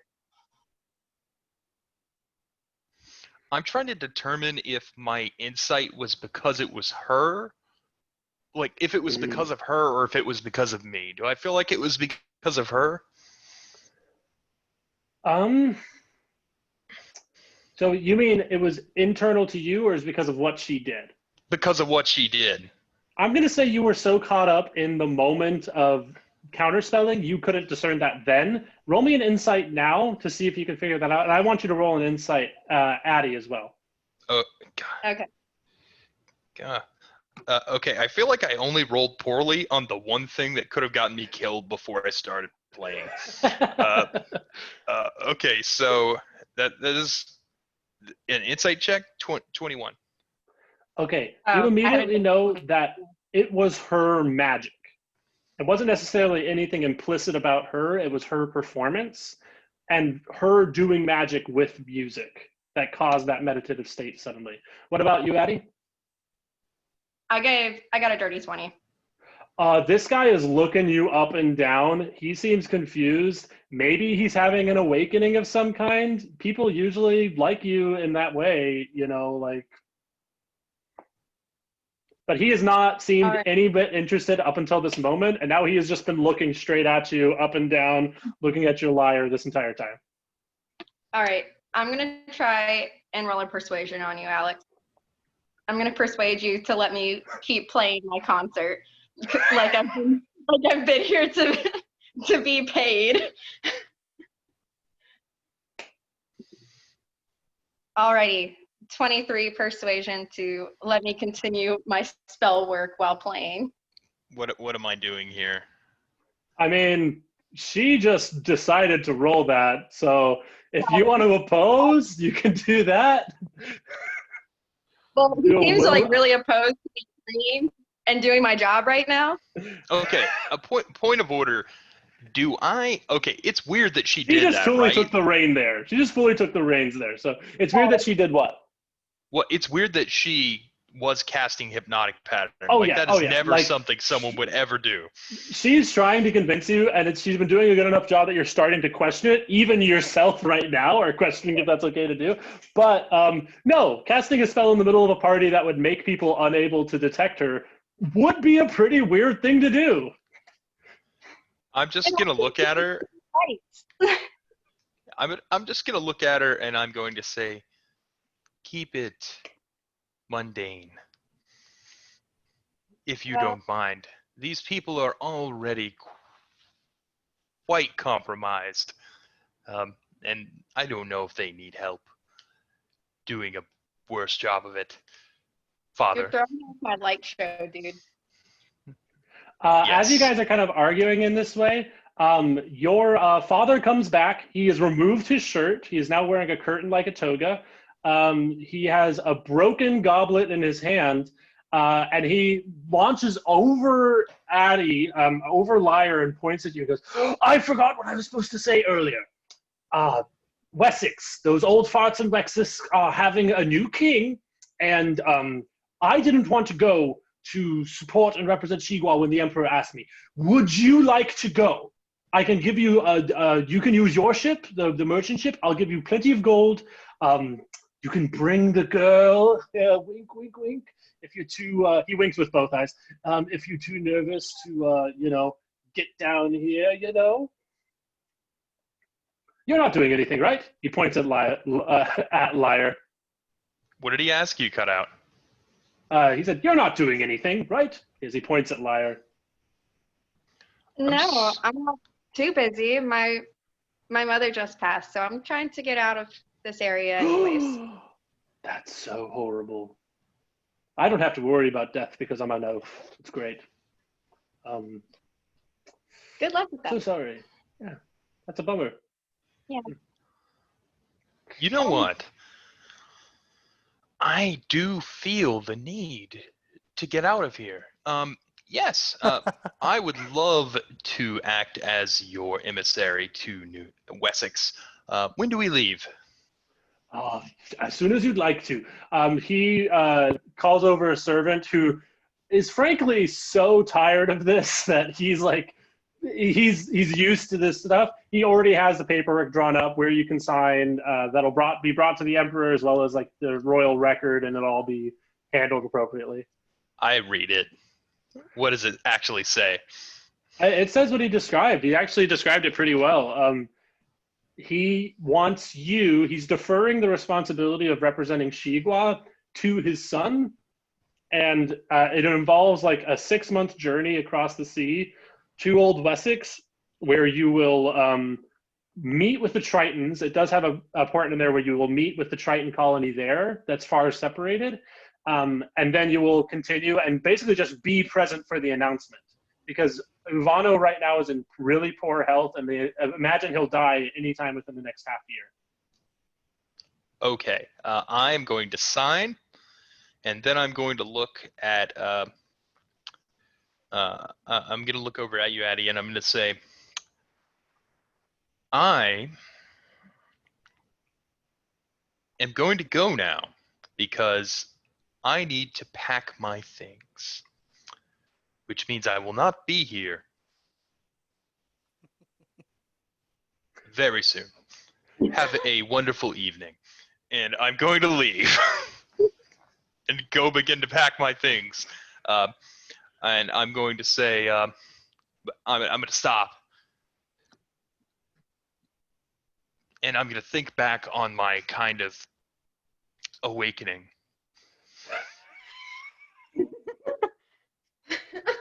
Because I feel very uncomfortable, but I'm going to turn around and I'm going to say, do you want to go to Wessex? Yeah. Your dad is like, aha! Yes, of course you'd like to go to Wessex. Sorry, you can answer. Yeah. Sure. I'd love to go to Wessex. I'm just gonna pat my father on the side, and I'm going to say, "Good luck with the rest of the night." And I'm gonna say, I'm gonna tell her where to find my ship, and I'm going to leave. Okay, cool. Alrighty. I did only cast Hypnotic Pattern because it does start with a pretty color. First, I'll say that. I'm like trying to do myself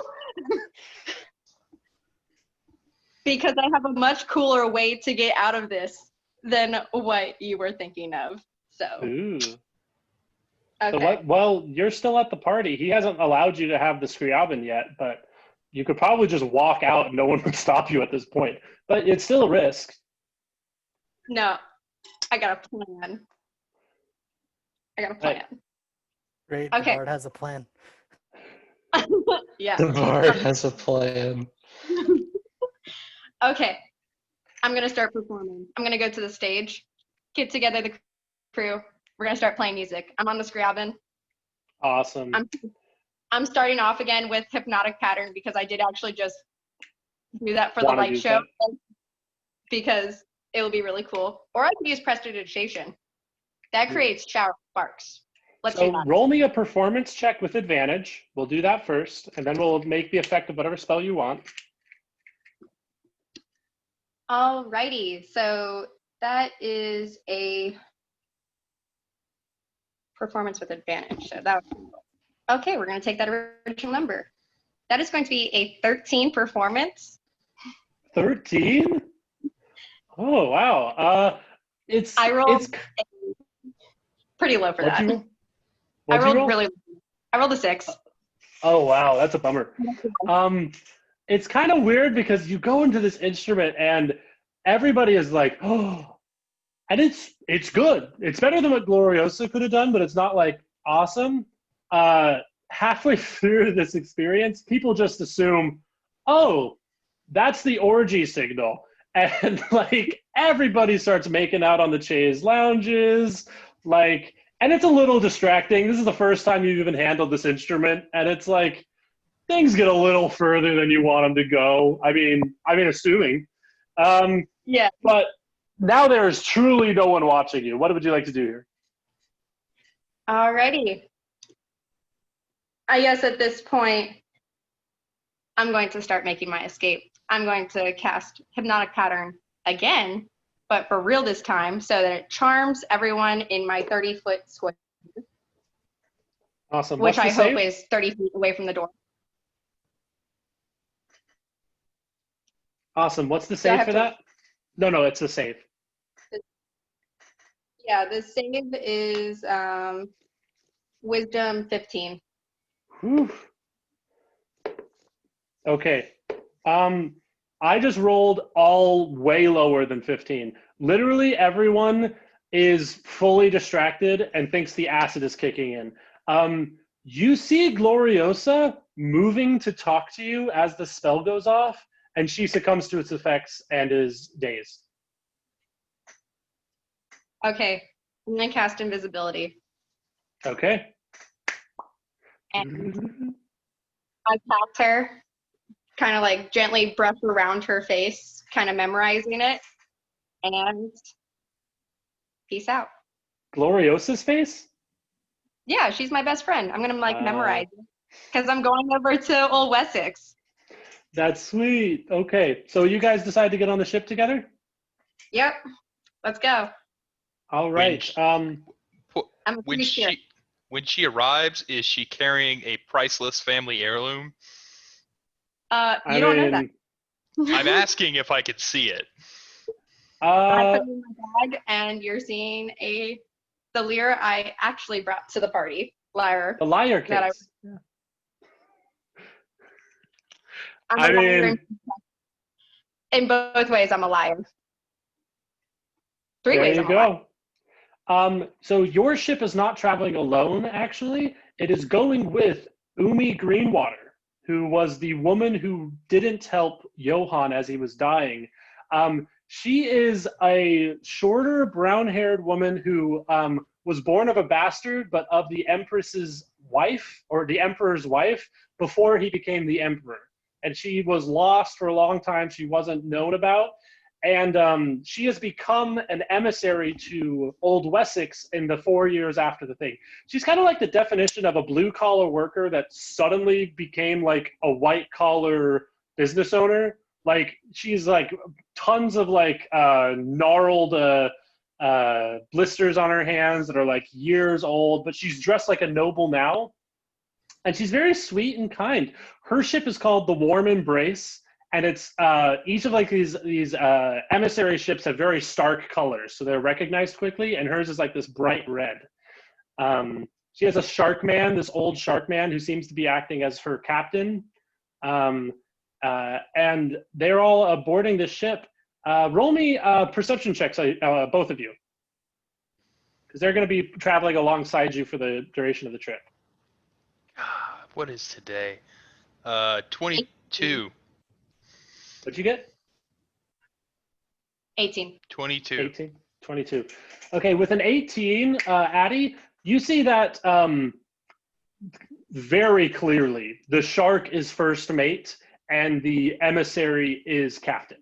She knows her way around this ship and basically any ship better than anyone you know. She is a Class A ship handler. Like, she knows everything, does it really, really well, and the fact that this shark is there, like, working with her is purely just optics. She just wants to look like an emissary while her captain's there. With a 22, you spot a shock of curly red hair from one of the emissaries that are getting onto her ship. A shock of curly red hair. Mm-hmm. Does that mean anything to me, or is that just a detail I notice? Just a rare color of hair, especially in Shigua. Okay. Do I know anyone that has hair like that? Roll me a history check.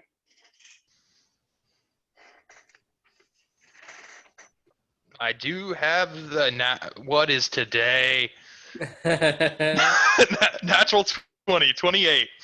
Whoa! Wild! You've gone 21, 120. Yeah, I need to. This dice roller might need to go. You immediately remember. I have to give it to you, even with a 28. Even with a 28, you remember the only person you know that has hair that red is a woman who is from Old Wessex, who's part of an extremely wealthy merchant family, who's named Evelyn Sairen. Can you spell her last name for me? Sairen. Evelyn. Evelyn. Yep. Evelyn Sairen. And you know, you don't know much about her. You know a lot about the Sairen family. They are quickly becoming one of the most wealthy families in Old Wessex. And with Aurelian dying recently, or Orellin, the old man Orellin, who is the head of the old house, they're thinking of completely revoking their status as a royal family and allowing the next most rich family to buy their position into being part of the royal family. Oh, okay. I'll file that away in my mind prison of knowledge. And okay, gotcha. Who's All right. our captain? We have not established that. It can kind of be whoever you want. It Okay. could be a Triton man. It could be a Triton woman. It could be an Elvish woman. I think I'd feel better probably with a Triton on being captain, I would think. This old gnarled Triton man with one eye is, yeah, hard seas ahead. I'll make sure we get there safely. I have complete confidence in this long-standing gentleman. When he speaks in Triton, he's like, yes, of course, my good sir. When he speaks in English, it's like, not my first language. He kind of struggles with it. Cool. And we'll name him Gobble. Why not? His name's Gobble. Gobble, gobble. Okay, we are approaching the end of this next little bit here. Sorry, 1 second. I gotta make a note of that. Okay. Actually, I'm recording all this. I don't gotta make a note of nothing. I'll just watch this again. Okay. The duration of the trip goes really, really well. Everything's smooth. There's really but you see the bounty of the world.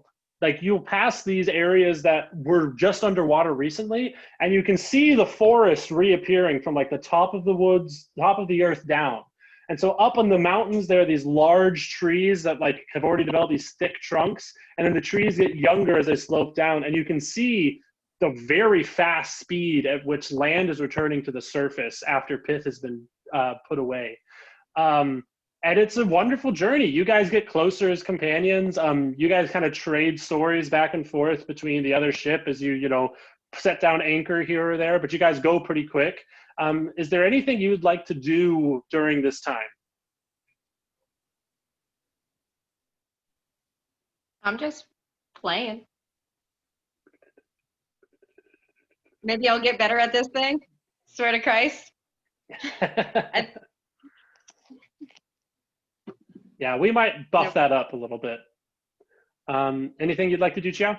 Yes, two things. So one, I would like, at some point, probably later in the trip, I am going to tell you about the moment I had when you cast that spell. And I'm going to tell you that I've only felt that way twice in my life. And I'm not, it might unintentionally sound like that when I'm actually explaining it, because I'm explaining it in such like an analytical way, but I'm going to say only twice in my life have I felt that way. Once when you were playing and attempting to charm my father and his vagrants, but the second time was the day right before my mother tried to use me as a sacrifice to the gods, and I just don't understand how those things are connected, and it's driving me mad. I just picture that being like a subconscious lean in, and then she tried to sacrifice me to the gods, and I just don't get it. Yeah. And I'm going to say, and what I'm asking is, would you do it again? Sure, I can do it right now. I don't know if Awesome. it'll be the same for you, but if you'd like. We'll say you don't have to roll a performance check. We'll just let you take 20 on this. We are going to figure out the stats on this, but just so you know, when you are in blade singing mode, you will get additional bonuses when she's maintaining concentration spells or has used a music-based spell within the past round. And if you are out of blade singing activations, while she's playing, you can roll an Arcana check to enter it anyway. I also took heroism. Huh? I also took heroism, so everyone gets a little bit healthier too. Cool. Awesome. So I've got to look at the stats and figure out how that works, but that will be very useful when things get much harder later on. But basically, it's like a beefed up meditative state that it allows you to enter. Okay, well, that's all I'm going to do. I am not very good with the word things. So I would not attempt to start a relationship with that noble or semi-noble because I know my limits. So I'm going to just let that be unless something happens that brings us together. If you would like to investigate her further, either of you can. I'm going to say even without investigation, you see that she spends a lot of time with Umi, And it doesn't seem to be any sort of like romantic relationship, but they just seem to get along well. Nothing wrong with best friends. Yeah. Am I like Anything else? Okay. the charming part of like Qiao's like analytical side? Are we just like partners in life forever because we're just like two sides of the same coin? I mean, we'll see how strong this is in battle. It might be like, I'm never leaving your side purely because you can save my life. Like, Okay, so we're going to move on from this scene and go deep into the Triton underwater. And we are going to go toward a statue of Salamel. The Triton culture is extremely modest, and even they have kind of laxed laws now that the wedding happened and Pith has been sealed away. No Triton would be so what is it, proud to ever make a statue of themselves other than a god. But because of the efforts of Costayan and Scylla, their names have been put in a place of honor in a public, basically, park where the statue of Salamel is. And we see Corvus standing there, still in his anonymous garb, and there is a market that is just down the water away a little bit that is connected to this park, and just the other direction is like a government building. And you have been called here by special summons to meet with the nobles of this area, to meet with the elders. And Scylla is the current elder, which has made this settlement called Scylla. And so you are in Scylla, presumably about to go meet Scylla. You are at this statue, and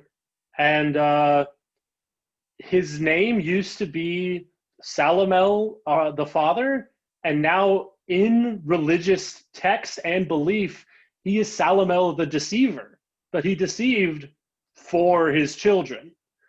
And so the religion has had this strange whiplash of, we trust Salamel, we don't trust Salamel, but we should have, there's a lot of confusing imagery changing very suddenly. As you're standing here, a family comes by, a Triton woman carrying a baby, and a man. What is Corvus thinking right now? What's going through his head?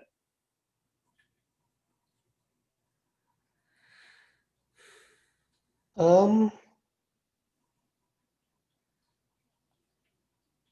don't know that that's a super easy thing to describe. What's the family look like? Totally normal. The father's a stocky build, maybe a little pudgy. The wife looks a little more athletic and is holding onto a very small baby. As you're looking at them, the wife says, I'm going to take a rest and stand by the river. Please go ahead to the stand by the statue. Please go ahead to the market. And the dad kind of looks confused, but goes, all right. And assumes she'll be safe because you're here. I'll look back up at the statue and... After a couple minutes pass, this woman walks up next to you and is holding the baby and is kind of like touching its face and goes, I've always wanted to have one of these. They're quite cute. I can see why people would like to have them. It has been a long time, Corvus. You recognize her voice. This is a Lauren. Well, I certainly wasn't expecting to see you here. Well, that's kind of the point of being a spy, isn't it? She Yes, holds the baby out like and again, forward. I never expect to see you anywhere. Well, if I'm doing my job, then I've done great, haven't I? And it's just this cute little small baby. Well, the man will be back anytime soon, and I'll have to continue my cover. But I wanted to tell you, Gadris has been pardoned, as you know. and he is looking to reinstate the order.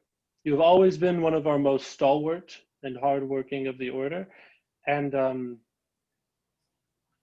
unless you're doing anything else, I would love to set up a parlay.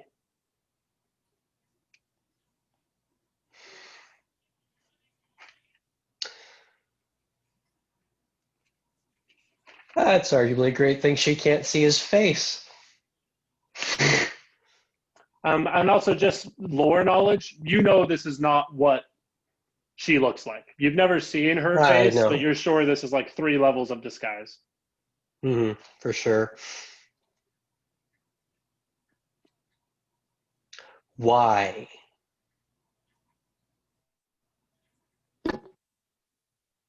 She kind of looks around and looks at the baby. He won't remember anything, you think, right?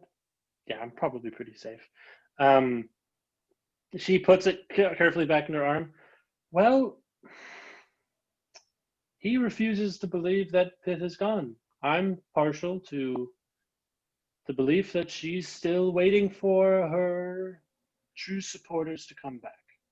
At this point, I'm not in the game anymore. I mean, this fully isn't my baby, and when, I wake up the Triton woman I have locked in a closet somewhere, she'll go back to her happy life and it'll be great. But I can stay in this cover for a long time.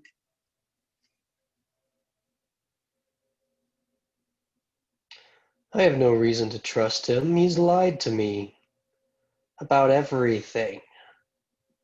Gadrus?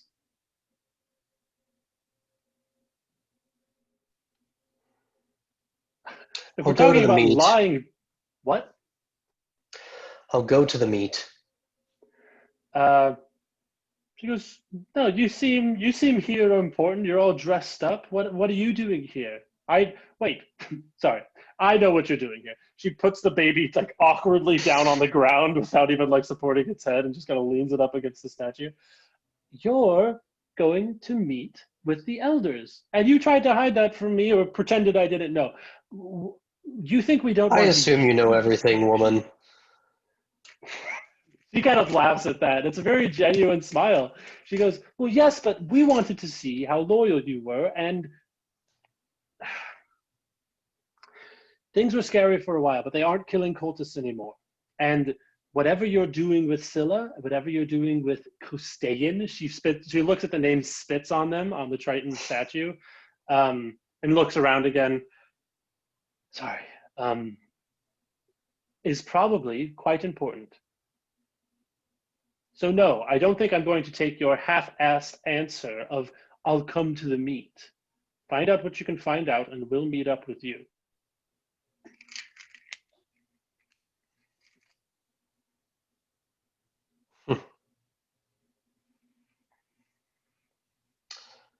You should mask your attitudes better. And then he walks off. Excuse me, the baby would hear you. She is just smiling at you.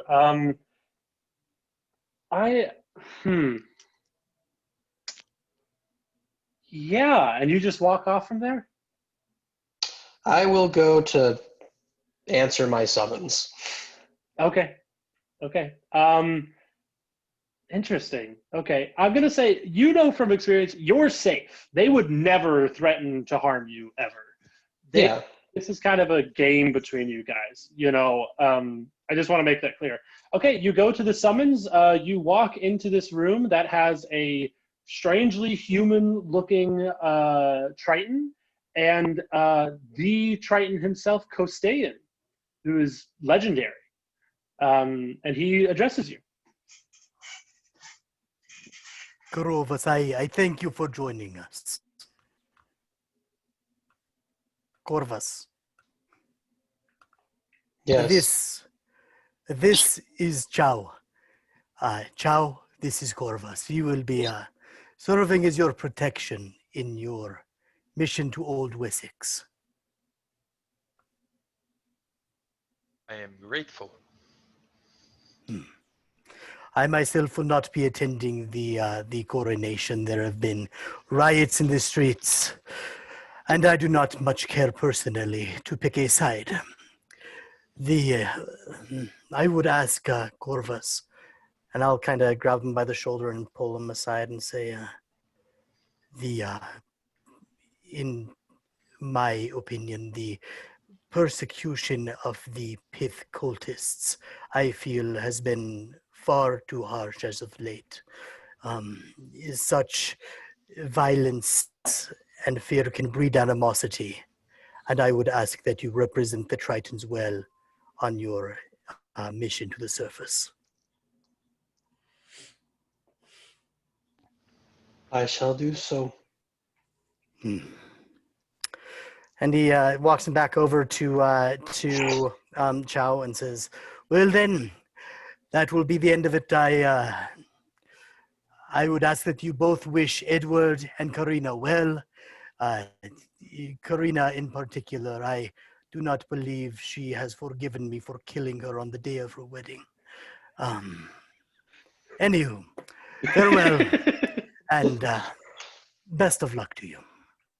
This is the first time you've heard of that, Corvus, but Qiao, you saw the aftermath of this, and you know Costean as being at the party.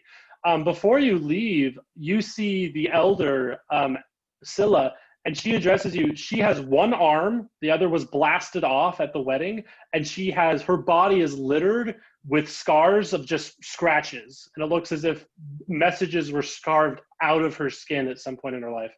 She still manages to have some sort of subdued beauty to her. She comes up and gently gives you guys like a silent blessing, and regards you.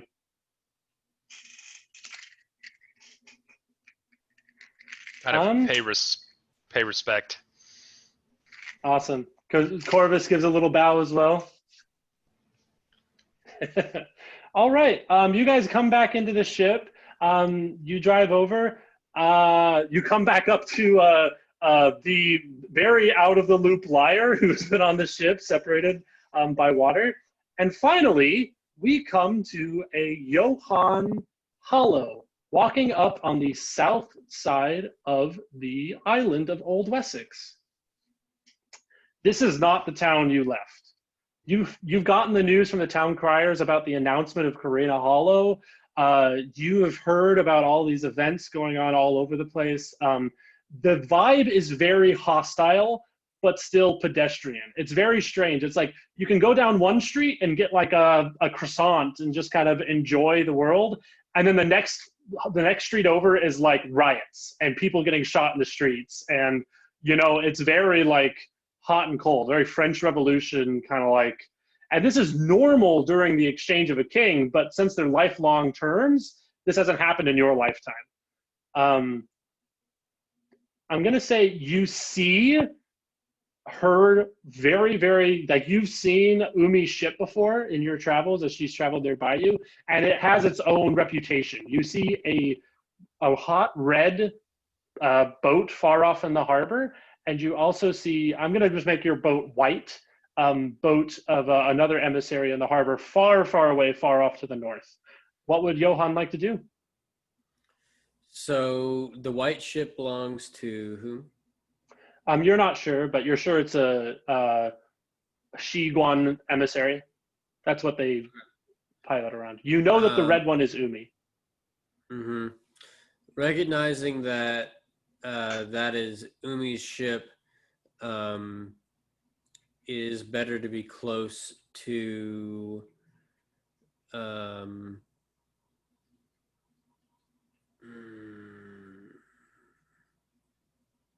I'm going to say we're about to be done. It's not going to be another like 30 minutes. It's going to be 10 minutes and we're done. I have a very distinct ending. It's better to stay away from her. So he is going to try and get passage off of this area to or through that white ship, if able. So you want to get onto the white ship, or you want to approach that? Mm-hmm. You don't do anything with your family, anything like that? Do you? What's Johan thinking? Go through his thought process right now. So I kind of forgot my family was here, so we'll go ahead and just go with that. That's fine. No, that's totally Johan. Yeah.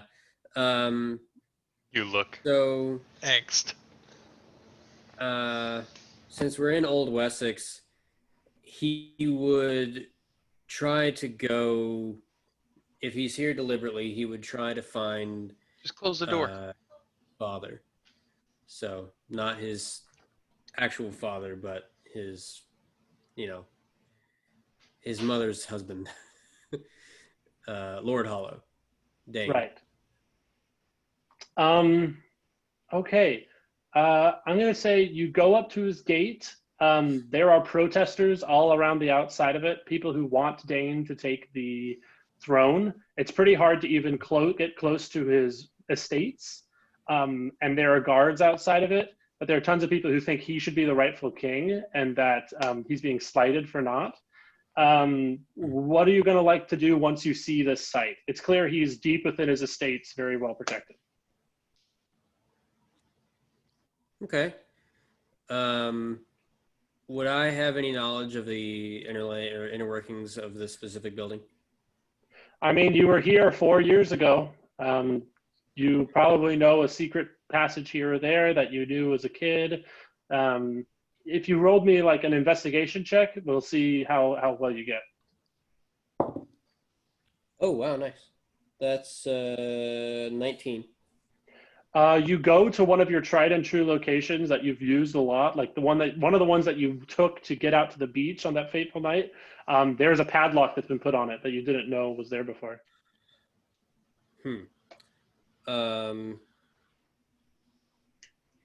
I'd like to try and pick it. Go ahead. Roll a thieves tools check. So sleight of hand. Got +3 to that. Whoops. Be good if I don't throw my die everywhere. Oh, man. 8. 8. Yeah, you're unable to get it. You fiddle with it for a while. You see a couple guards come by and you keep breaking lockpicks. You aren't able to open it. Okay. After like the third guard passes by, I'm going to disguise myself as a guard and follow them in suit to try and see if I can get inside of the estate that way, just as a guard. Okay. You're walking along the outside of the gate dressed as a guard, and one of the guards looks over and goes, "Oi, what are you doing over there?" Oh, I'm sorry. I got lost. I've had a bit to drink. You knucklehead, the next gate is like a half mile that way. What are you doing? I'm getting there. Are you drunk? Are you sober enough to work? I might need to lie down. If I could go inside, that's like a couch or... Roll me a persuasion.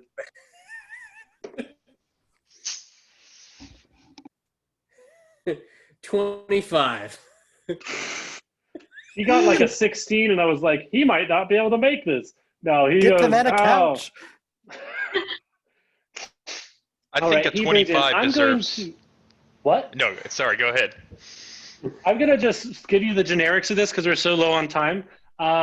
You come in, you can hear Dane weeping in his room, which is nothing you've heard your father do before. You've only heard him scream and yell, and he is a no-holds-bar merchant. You see no sign of your mother anywhere in the house, and there is serious disgrace. You see like family portraits your father was super proud of, torn in sunder, like torn in half.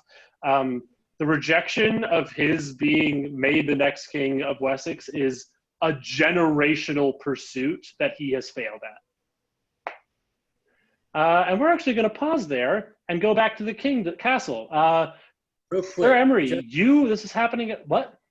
Just to be clear, he did not turn it down. He basically was refused the crown. Yes, he was refused the crown. We go back to the castle. King Emory comes in. You arrive at the same time as Edward and Karina. Karina is in full mourning clothes. She has like a black gloves on her hand. She has a rapier at her side. She looks very healthy. And Edward sees you and is immediately, wonderful to see you. He has like a riding hat on. Wild news, isn't it? And he walks in with you. Edward, moving up in the world. Apparently. He seems to like be immediately ignited by your jovial nature and then like restrain himself. You enter into the castle. Okay, this is the end of the story for tonight. And so we're going to play with the ramifications of what happens here. You hear a tinkling of glass, Emory. You, Phil, hear leaves rustling, but no wind. And everyone on the boats out in the harbor feels the water go still. And then everything begins to shake. We're going to make these rolls, and then we're going to record what they are and tell you what happens next session. I need everyone on land, except for Emory, to make a dexterity saving throw. Emory, you can make this with advantage.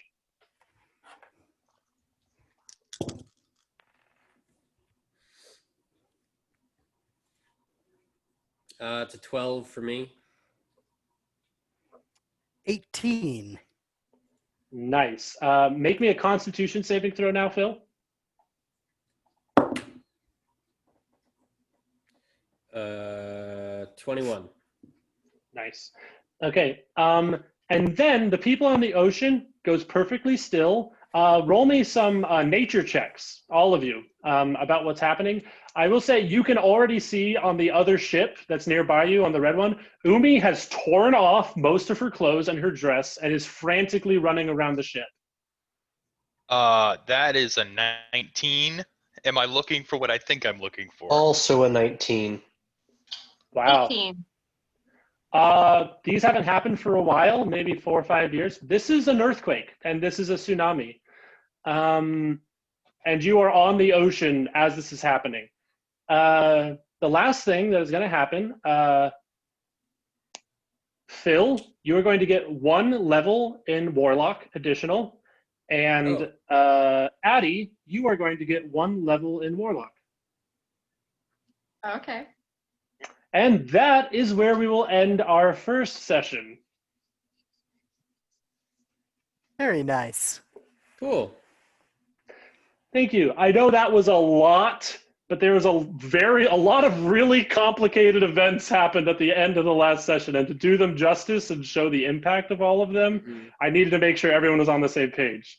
So I don't normally run games like this. This is very storybook style. I promise you will have a lot more choice in what happens and how.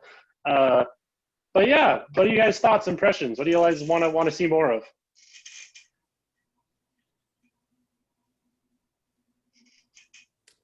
Sorry, I'm leveling up. Give me a sec. You're good. Yeah, same. I'm sorry about rolling the persuasion earlier, because that's a thing from other campaigns. When you were like directly talking to another player, you would actually just go ahead and do the roll. No, Sorry. that's totally fine. I wasn't offended. I was just like, no, I mean, I wasn't sure what you wanted to do. For my thing, unless there's a conflict, I don't bother to roll persuasion, and I just don't usually roll persuasion between PC characters. I like to let that happen naturally. Unless there's like a major conflict. I wasn't offended at all. You're good. You're fine. That's totally a fine move to make. He is super offended and will never forgive you for that ever again. Like, it's been a very long time since I've played like normal D&D, so that was like a long time ago role. Like that was more of the party game, less story driven kind of monster hobo style. Yeah. Or killer hobo. My whole high school D&D career. That's fine. Murder hobo. That's good. I feel bad because I feel like I just talked at you guys for 3 hours about how cool this world is. And I really love letting you guys roleplay more. And I feel like the audio is hard to do that with. I think it was fine. Like, you needed to get all this information out. And like, I figure it's not always going to be like this. So it works out. I definitely feel like I have way more of an understanding of what is going on, because like I literally reread that's the lore packet and stuff today, and I was like, I need to get more out of this than I did the first time. And so I'm very glad that you went over it, because I was like, I still kind of don't know what's happening. Okay, I'm glad. When I try to explain the wedding to people who are like, what's D&D like? They're like, that's too much. That's way too complicated. That's scary. So I get it. Can I I clarify? probably explain the wedding as a introduction to D&D. No. I just love the event so much. I'm always like, you'll never believe what happened. But yeah. What was your question, Alex? I have like a bunch of questions, but Yeah. okay. Point of was okay. So did the Emperor tell me that he told my father to have a relationship with her, and that was intentional, so they would have like an emissary? So the agreement was copacetic from both sides. It wasn't your father seducing your wife or your mother. It was they both were, your birth was commissioned from both parties. And both parties agreed that this won't affect my standing in society, it won't affect your standing in society, but Pith would love a half Tauren, half Salamelian distraction, plaything, Wow, basically. That's even worse than I thought it was, from a character perspective. I mean, Bred to be a distraction. okay, yeah. I'm gonna text you, because I feel like, how many years ago did I learn this? About 4. Okay, I feel like this would have affected my character. I hope I didn't take too much off of your character, but when you gave me that, I was like, no, it's fine. I just, other thing, I have this knife. Is this like an artifact? Like, I know what So- I'm using it for, yes. but do I know that it's like, I know what it is. Is it like, am I not supposed to have that? Like, I mean, I know I was given it by the Emperor, but like, There are few things, the world doesn't have a lot of religious lore to it. There are a few things that are like specifically connected to a religious event, and that is one of them. It's not wildly powerful. It's basically just a dagger. It just has unique effects that affect gods more than they do people. And so like you're not allowed to have it, but it is wildly unique and ancient. Oh, Sir Emery's going to try to buy it off you. Probably fail, but he's going to try to buy it off you. okay, good to know. I have one more question. Yeah. Are we like supposed to choose a specific warlock pact, or can we just? Frankly, I kept getting into the math, and I was like, no, the story's not there. Story's not there. I got to get the math figured out, or I got to get the story figured out before I do any math. And so there's a lot of decisions I need to make on that.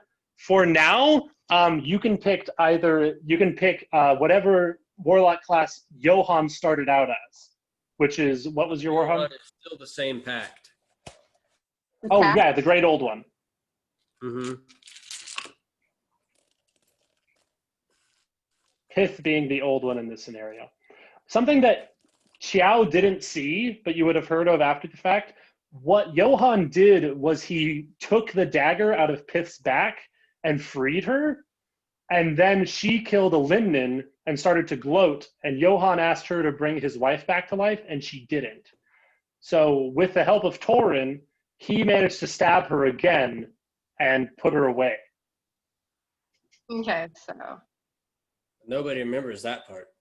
No, because that happened while almost everyone was, except for Costayan, really. Almost everyone else was dazed by his spell. I thought it was really amusing, Addie, when you said hypnotic pattern's not a bad spell, because literally the spell that I used to allow everything to happen at the wedding was hypnotic pattern.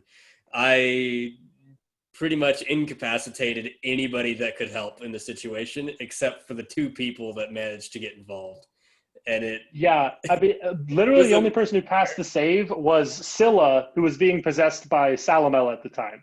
And so she has one arm, I think, at this point. No, she still has both of her arms and is like desperately, and both, she like, that's how she lost her arm, was she blasted her arm off using Salamel's magic to try and stop Phil from taking the dagger out, and he still managed to get it. Like, it's not inherently a bad spell, is what I was trying to get at earlier. Nah, it's just super powerful because you're just done. You can't Well, do anything. that's how all save spells are. That's just how they are, you know. I know. But it's got such a huge range. It's every creature in a 30-foot radius. Okay, so I have I can't believe. So I think personally that water spells are lame. Like they're not that lame, but like in my mind, like they're kind of lame, and so I never take them.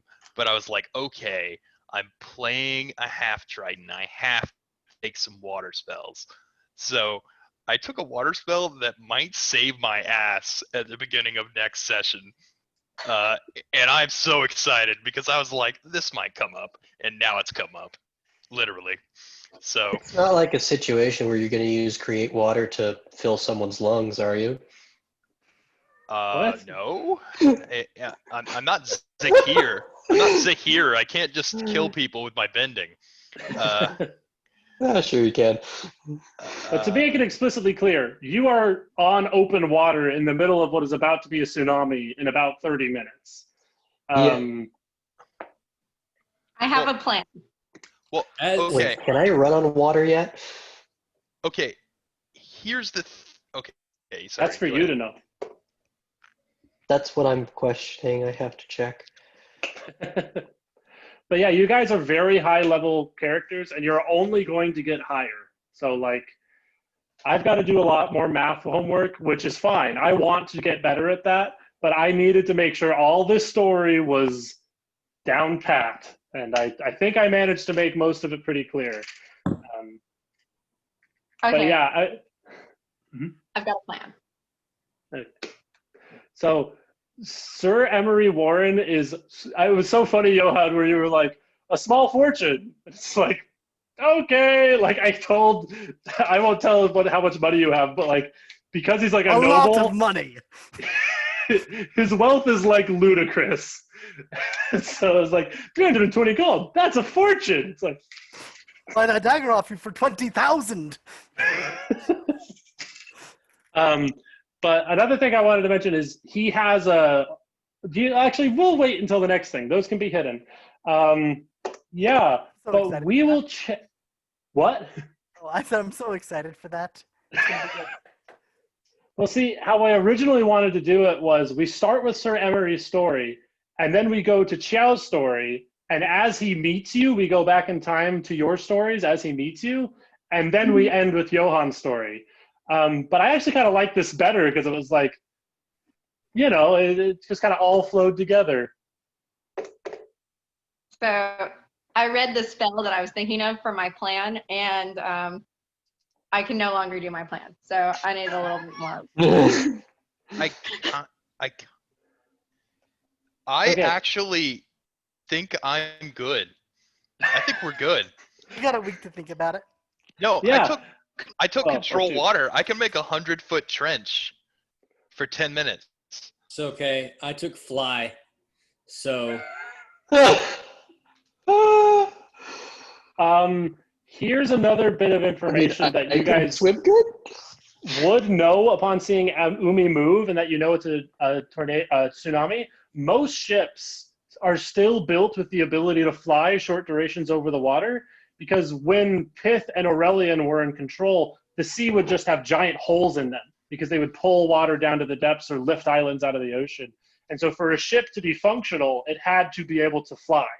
And so when you see Umi doing stuff, you're like, she's getting her ship ready to fly. She's trying to leave the water to avoid the tsunami.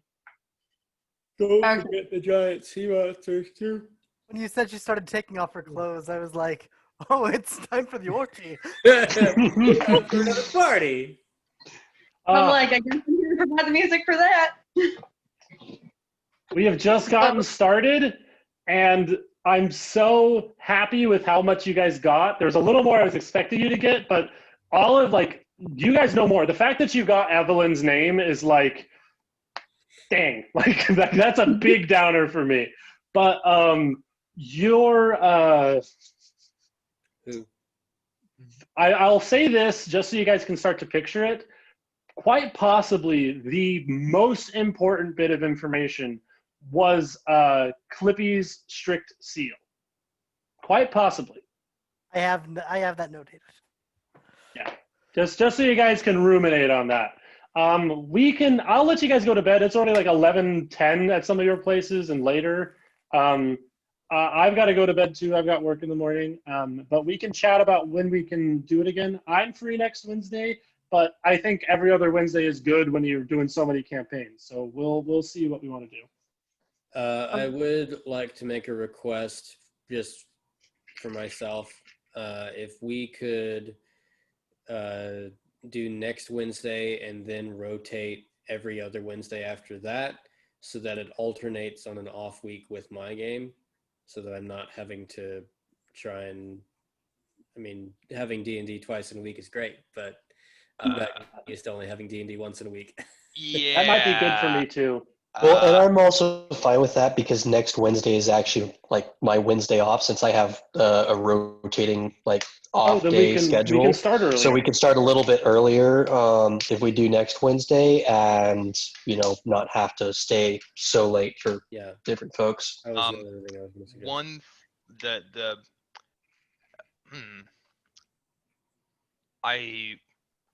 okay, so I play twice a week, but I play 4 different games during that time because I alternate every other week with this game and a game I'm running or am very soon going to be running. Maybe I can move it. Probably. I will check. But we can adapt. We can take time. I can't even go outside because of smoke. So this next weekend, I probably won't even be able to do anything fun. So I'm pretty flexible. All I have is work in the morning, and it's only 10:12 where I'm at. So this is still chill for me. So we'll text. We'll figure out what works best. If you want to and are able to move the game, I want this to be more interactive, and my one regret is that this didn't have more interplay, and it was so much lore. But yeah. Session 0, you have to introduce a lot of thematics to me and Alex. So I needed this. Don't feel like I didn't need this. I did. Great. I'm my notebook page half full. It was a lot. Nice. I'm glad. Yeah. I will seek to make it a little bit more, I don't know, air quotes fun. I feel like everybody at this table has a little bit more of a dramatic taste. And so, I won't shy away from those more intense themes. There was a world where you blew Qiao's father, where you went fully sexual with, or Clarissa did. And I didn't think Qiao was going to be that hardcore reserved. And so it really toned that down in a way that's fine. That's great. I walked in with my spell list and I'm like, I have a plan on how I want to get this thing. Oh, So, perfect. Yeah. there has been times where Lyre has used her sexual prowess to get things that she wants. But she knew walking into this one with all of the people being super drugged up that she's like, It would be an easy. Yeah. I'm like, I can. You know what? I love sorry. Oh, no, I was going to say, you know what really got me, and it almost made me start laughing, was I feel like that interaction between Addie's character and my character was almost identical to any interaction. Not the actual actions, but the tone was identical to every interaction Addie and I had in high school. It's probably fairly accurate. God, we were so, oh God. Actually, I was not super awkward in high school unless I was trying. You made every conversation we had awkward. It was a big one. So that was so difficult. The sexual roleplay I had with Johan was it wasn't exactly what I pictured, but I was like, I'm gonna go into this with this being cool and chill, And the fact that they're both virgins who are super messed up is going to become super apparent really fast. I really enjoyed the performance check and Phil giving her a really good time. So Johan has a plus 11 to persuasion, but like a plus 5 to performance, I believe. So if you want me to persuade someone, I'm sorry. It is now a plus 13 to persuasion. Oh my goodness. But yeah, performance is plus 5. So yeah, that's what happens when you roll 19. Yeah, there will be a lot more combat in next session, but there will be a good sizable chunk of you guys just finishing the mesh. So, yeah, I'm good to call it whenever. I'm super satisfied. That was some of the funnest D&D I've had in a while. Even though I wish I could grab your beautiful faces and role play this a little more personally, I still don't have the handle of like really getting into the voices on camera. Addie, I will say, I think that your character and my character are about to butt heads in the most wonderful way possible, because you've been a thief for a long time. I have been a thief for the past 4 years, and that's it. I'm just like, when I was creating my character, I like looked through all of like the bard spells on that create a great bard character, and it had knock on there, and it was just like look directly into the eyes of your rogue and then do what he can do, but way easier. Yeah. But the thing is, everybody knows you've cast that spell once you cast it because it's very loud, whereas I'm still very quiet. But anyway, but it's also funny because I was sitting there while you were thinking about, oh, I'm going to cast Hypnotic Pattern. My very first thought when I heard that the Lyre was in there was, that sounds like something that Johan would probably like to try and steal and pawn off. He'd probably cast Hypnotic Pattern and take it. And then you were like, I cast Hypnotic Pattern. And I'm like, uh-oh. This is going to be interesting. A consistent theme I think we'll get used to too is Emory, whenever you see anything that's even slightly magical, you don't even have to tell me. You can just like roll an Arcana check and tell me what you got, and I'll let you know what you know from some random book. Like, I'm borderline just gonna give you like Keen Mind Feat for free. Like, that's just your character. I've got the identify spell ready and locked and loaded, so yeah, we're good. I do imagine that my specific like magical source, since it is so profane, would be a cause for alarm from a lot of people. So and I can't say anything. I just think you're just a cheater. Like I'm fine with it. You're a cheater, and you know you haven't earned it. I've earned it. Oh, I mean, it's I like, sold my soul. It's like you see Oh.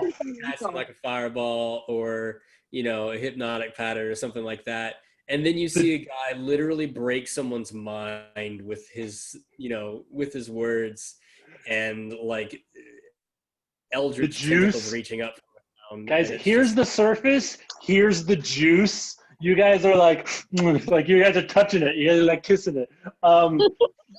Last thing I wanted to talk about, Corvus.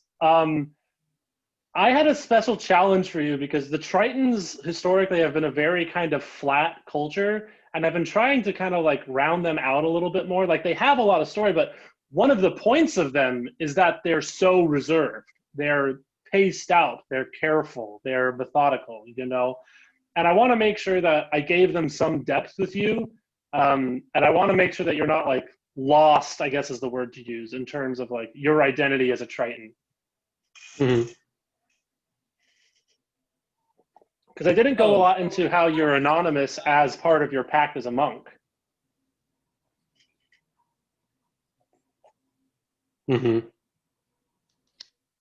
like goal.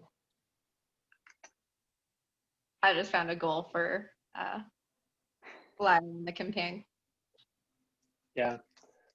Sorry, I like to give role-playing together time much more breadth than that, but we were like 10 minutes till when I like to close, and so I was like, Yeah. No, that's fair. That's fair. We can role play to our heart's content next Wednesday, it sounds like. it sounds like. Let's not put any nails in any coffins until we're sure everybody can make it. I said it sounds like. I You're right, wasn't you're right. like, You're right. Oh, That's- just to be clear, I'm definitely not playing a game next Wednesday. So Oh. if we did want to do next Wednesday, we could do next Wednesday. okay, But that works I great just for me. I just can't promise that that is the Wednesday I'm supposed to be alternating. So I will see. I can probably get it moved around. There's no reason For I can't. now, yeah, for now, let's say next Wednesday for sure, and we will reassess where we're all at then and see if another day works or if we have to take a couple weeks off. Like, I hope I keep this interesting. I want this to be a restorative event. I want you guys to Mhm. like have the D&D thing, feel better about your day and your week, and it be energizing, you know? Yeah. So if it's not that, let me know. All right. Well, Well, seems legit, man. Right. yeah, think I we're- need to hop off here. Yeah. It's Me too. 12:30. I Speak will see you preview next Friday. week. All right. See you Bye, guys next guys. week. It was fun. Bye-bye. Bye, guys. Thanks, Jacob. Bye, good night. Have a nice have a good night. night, guys.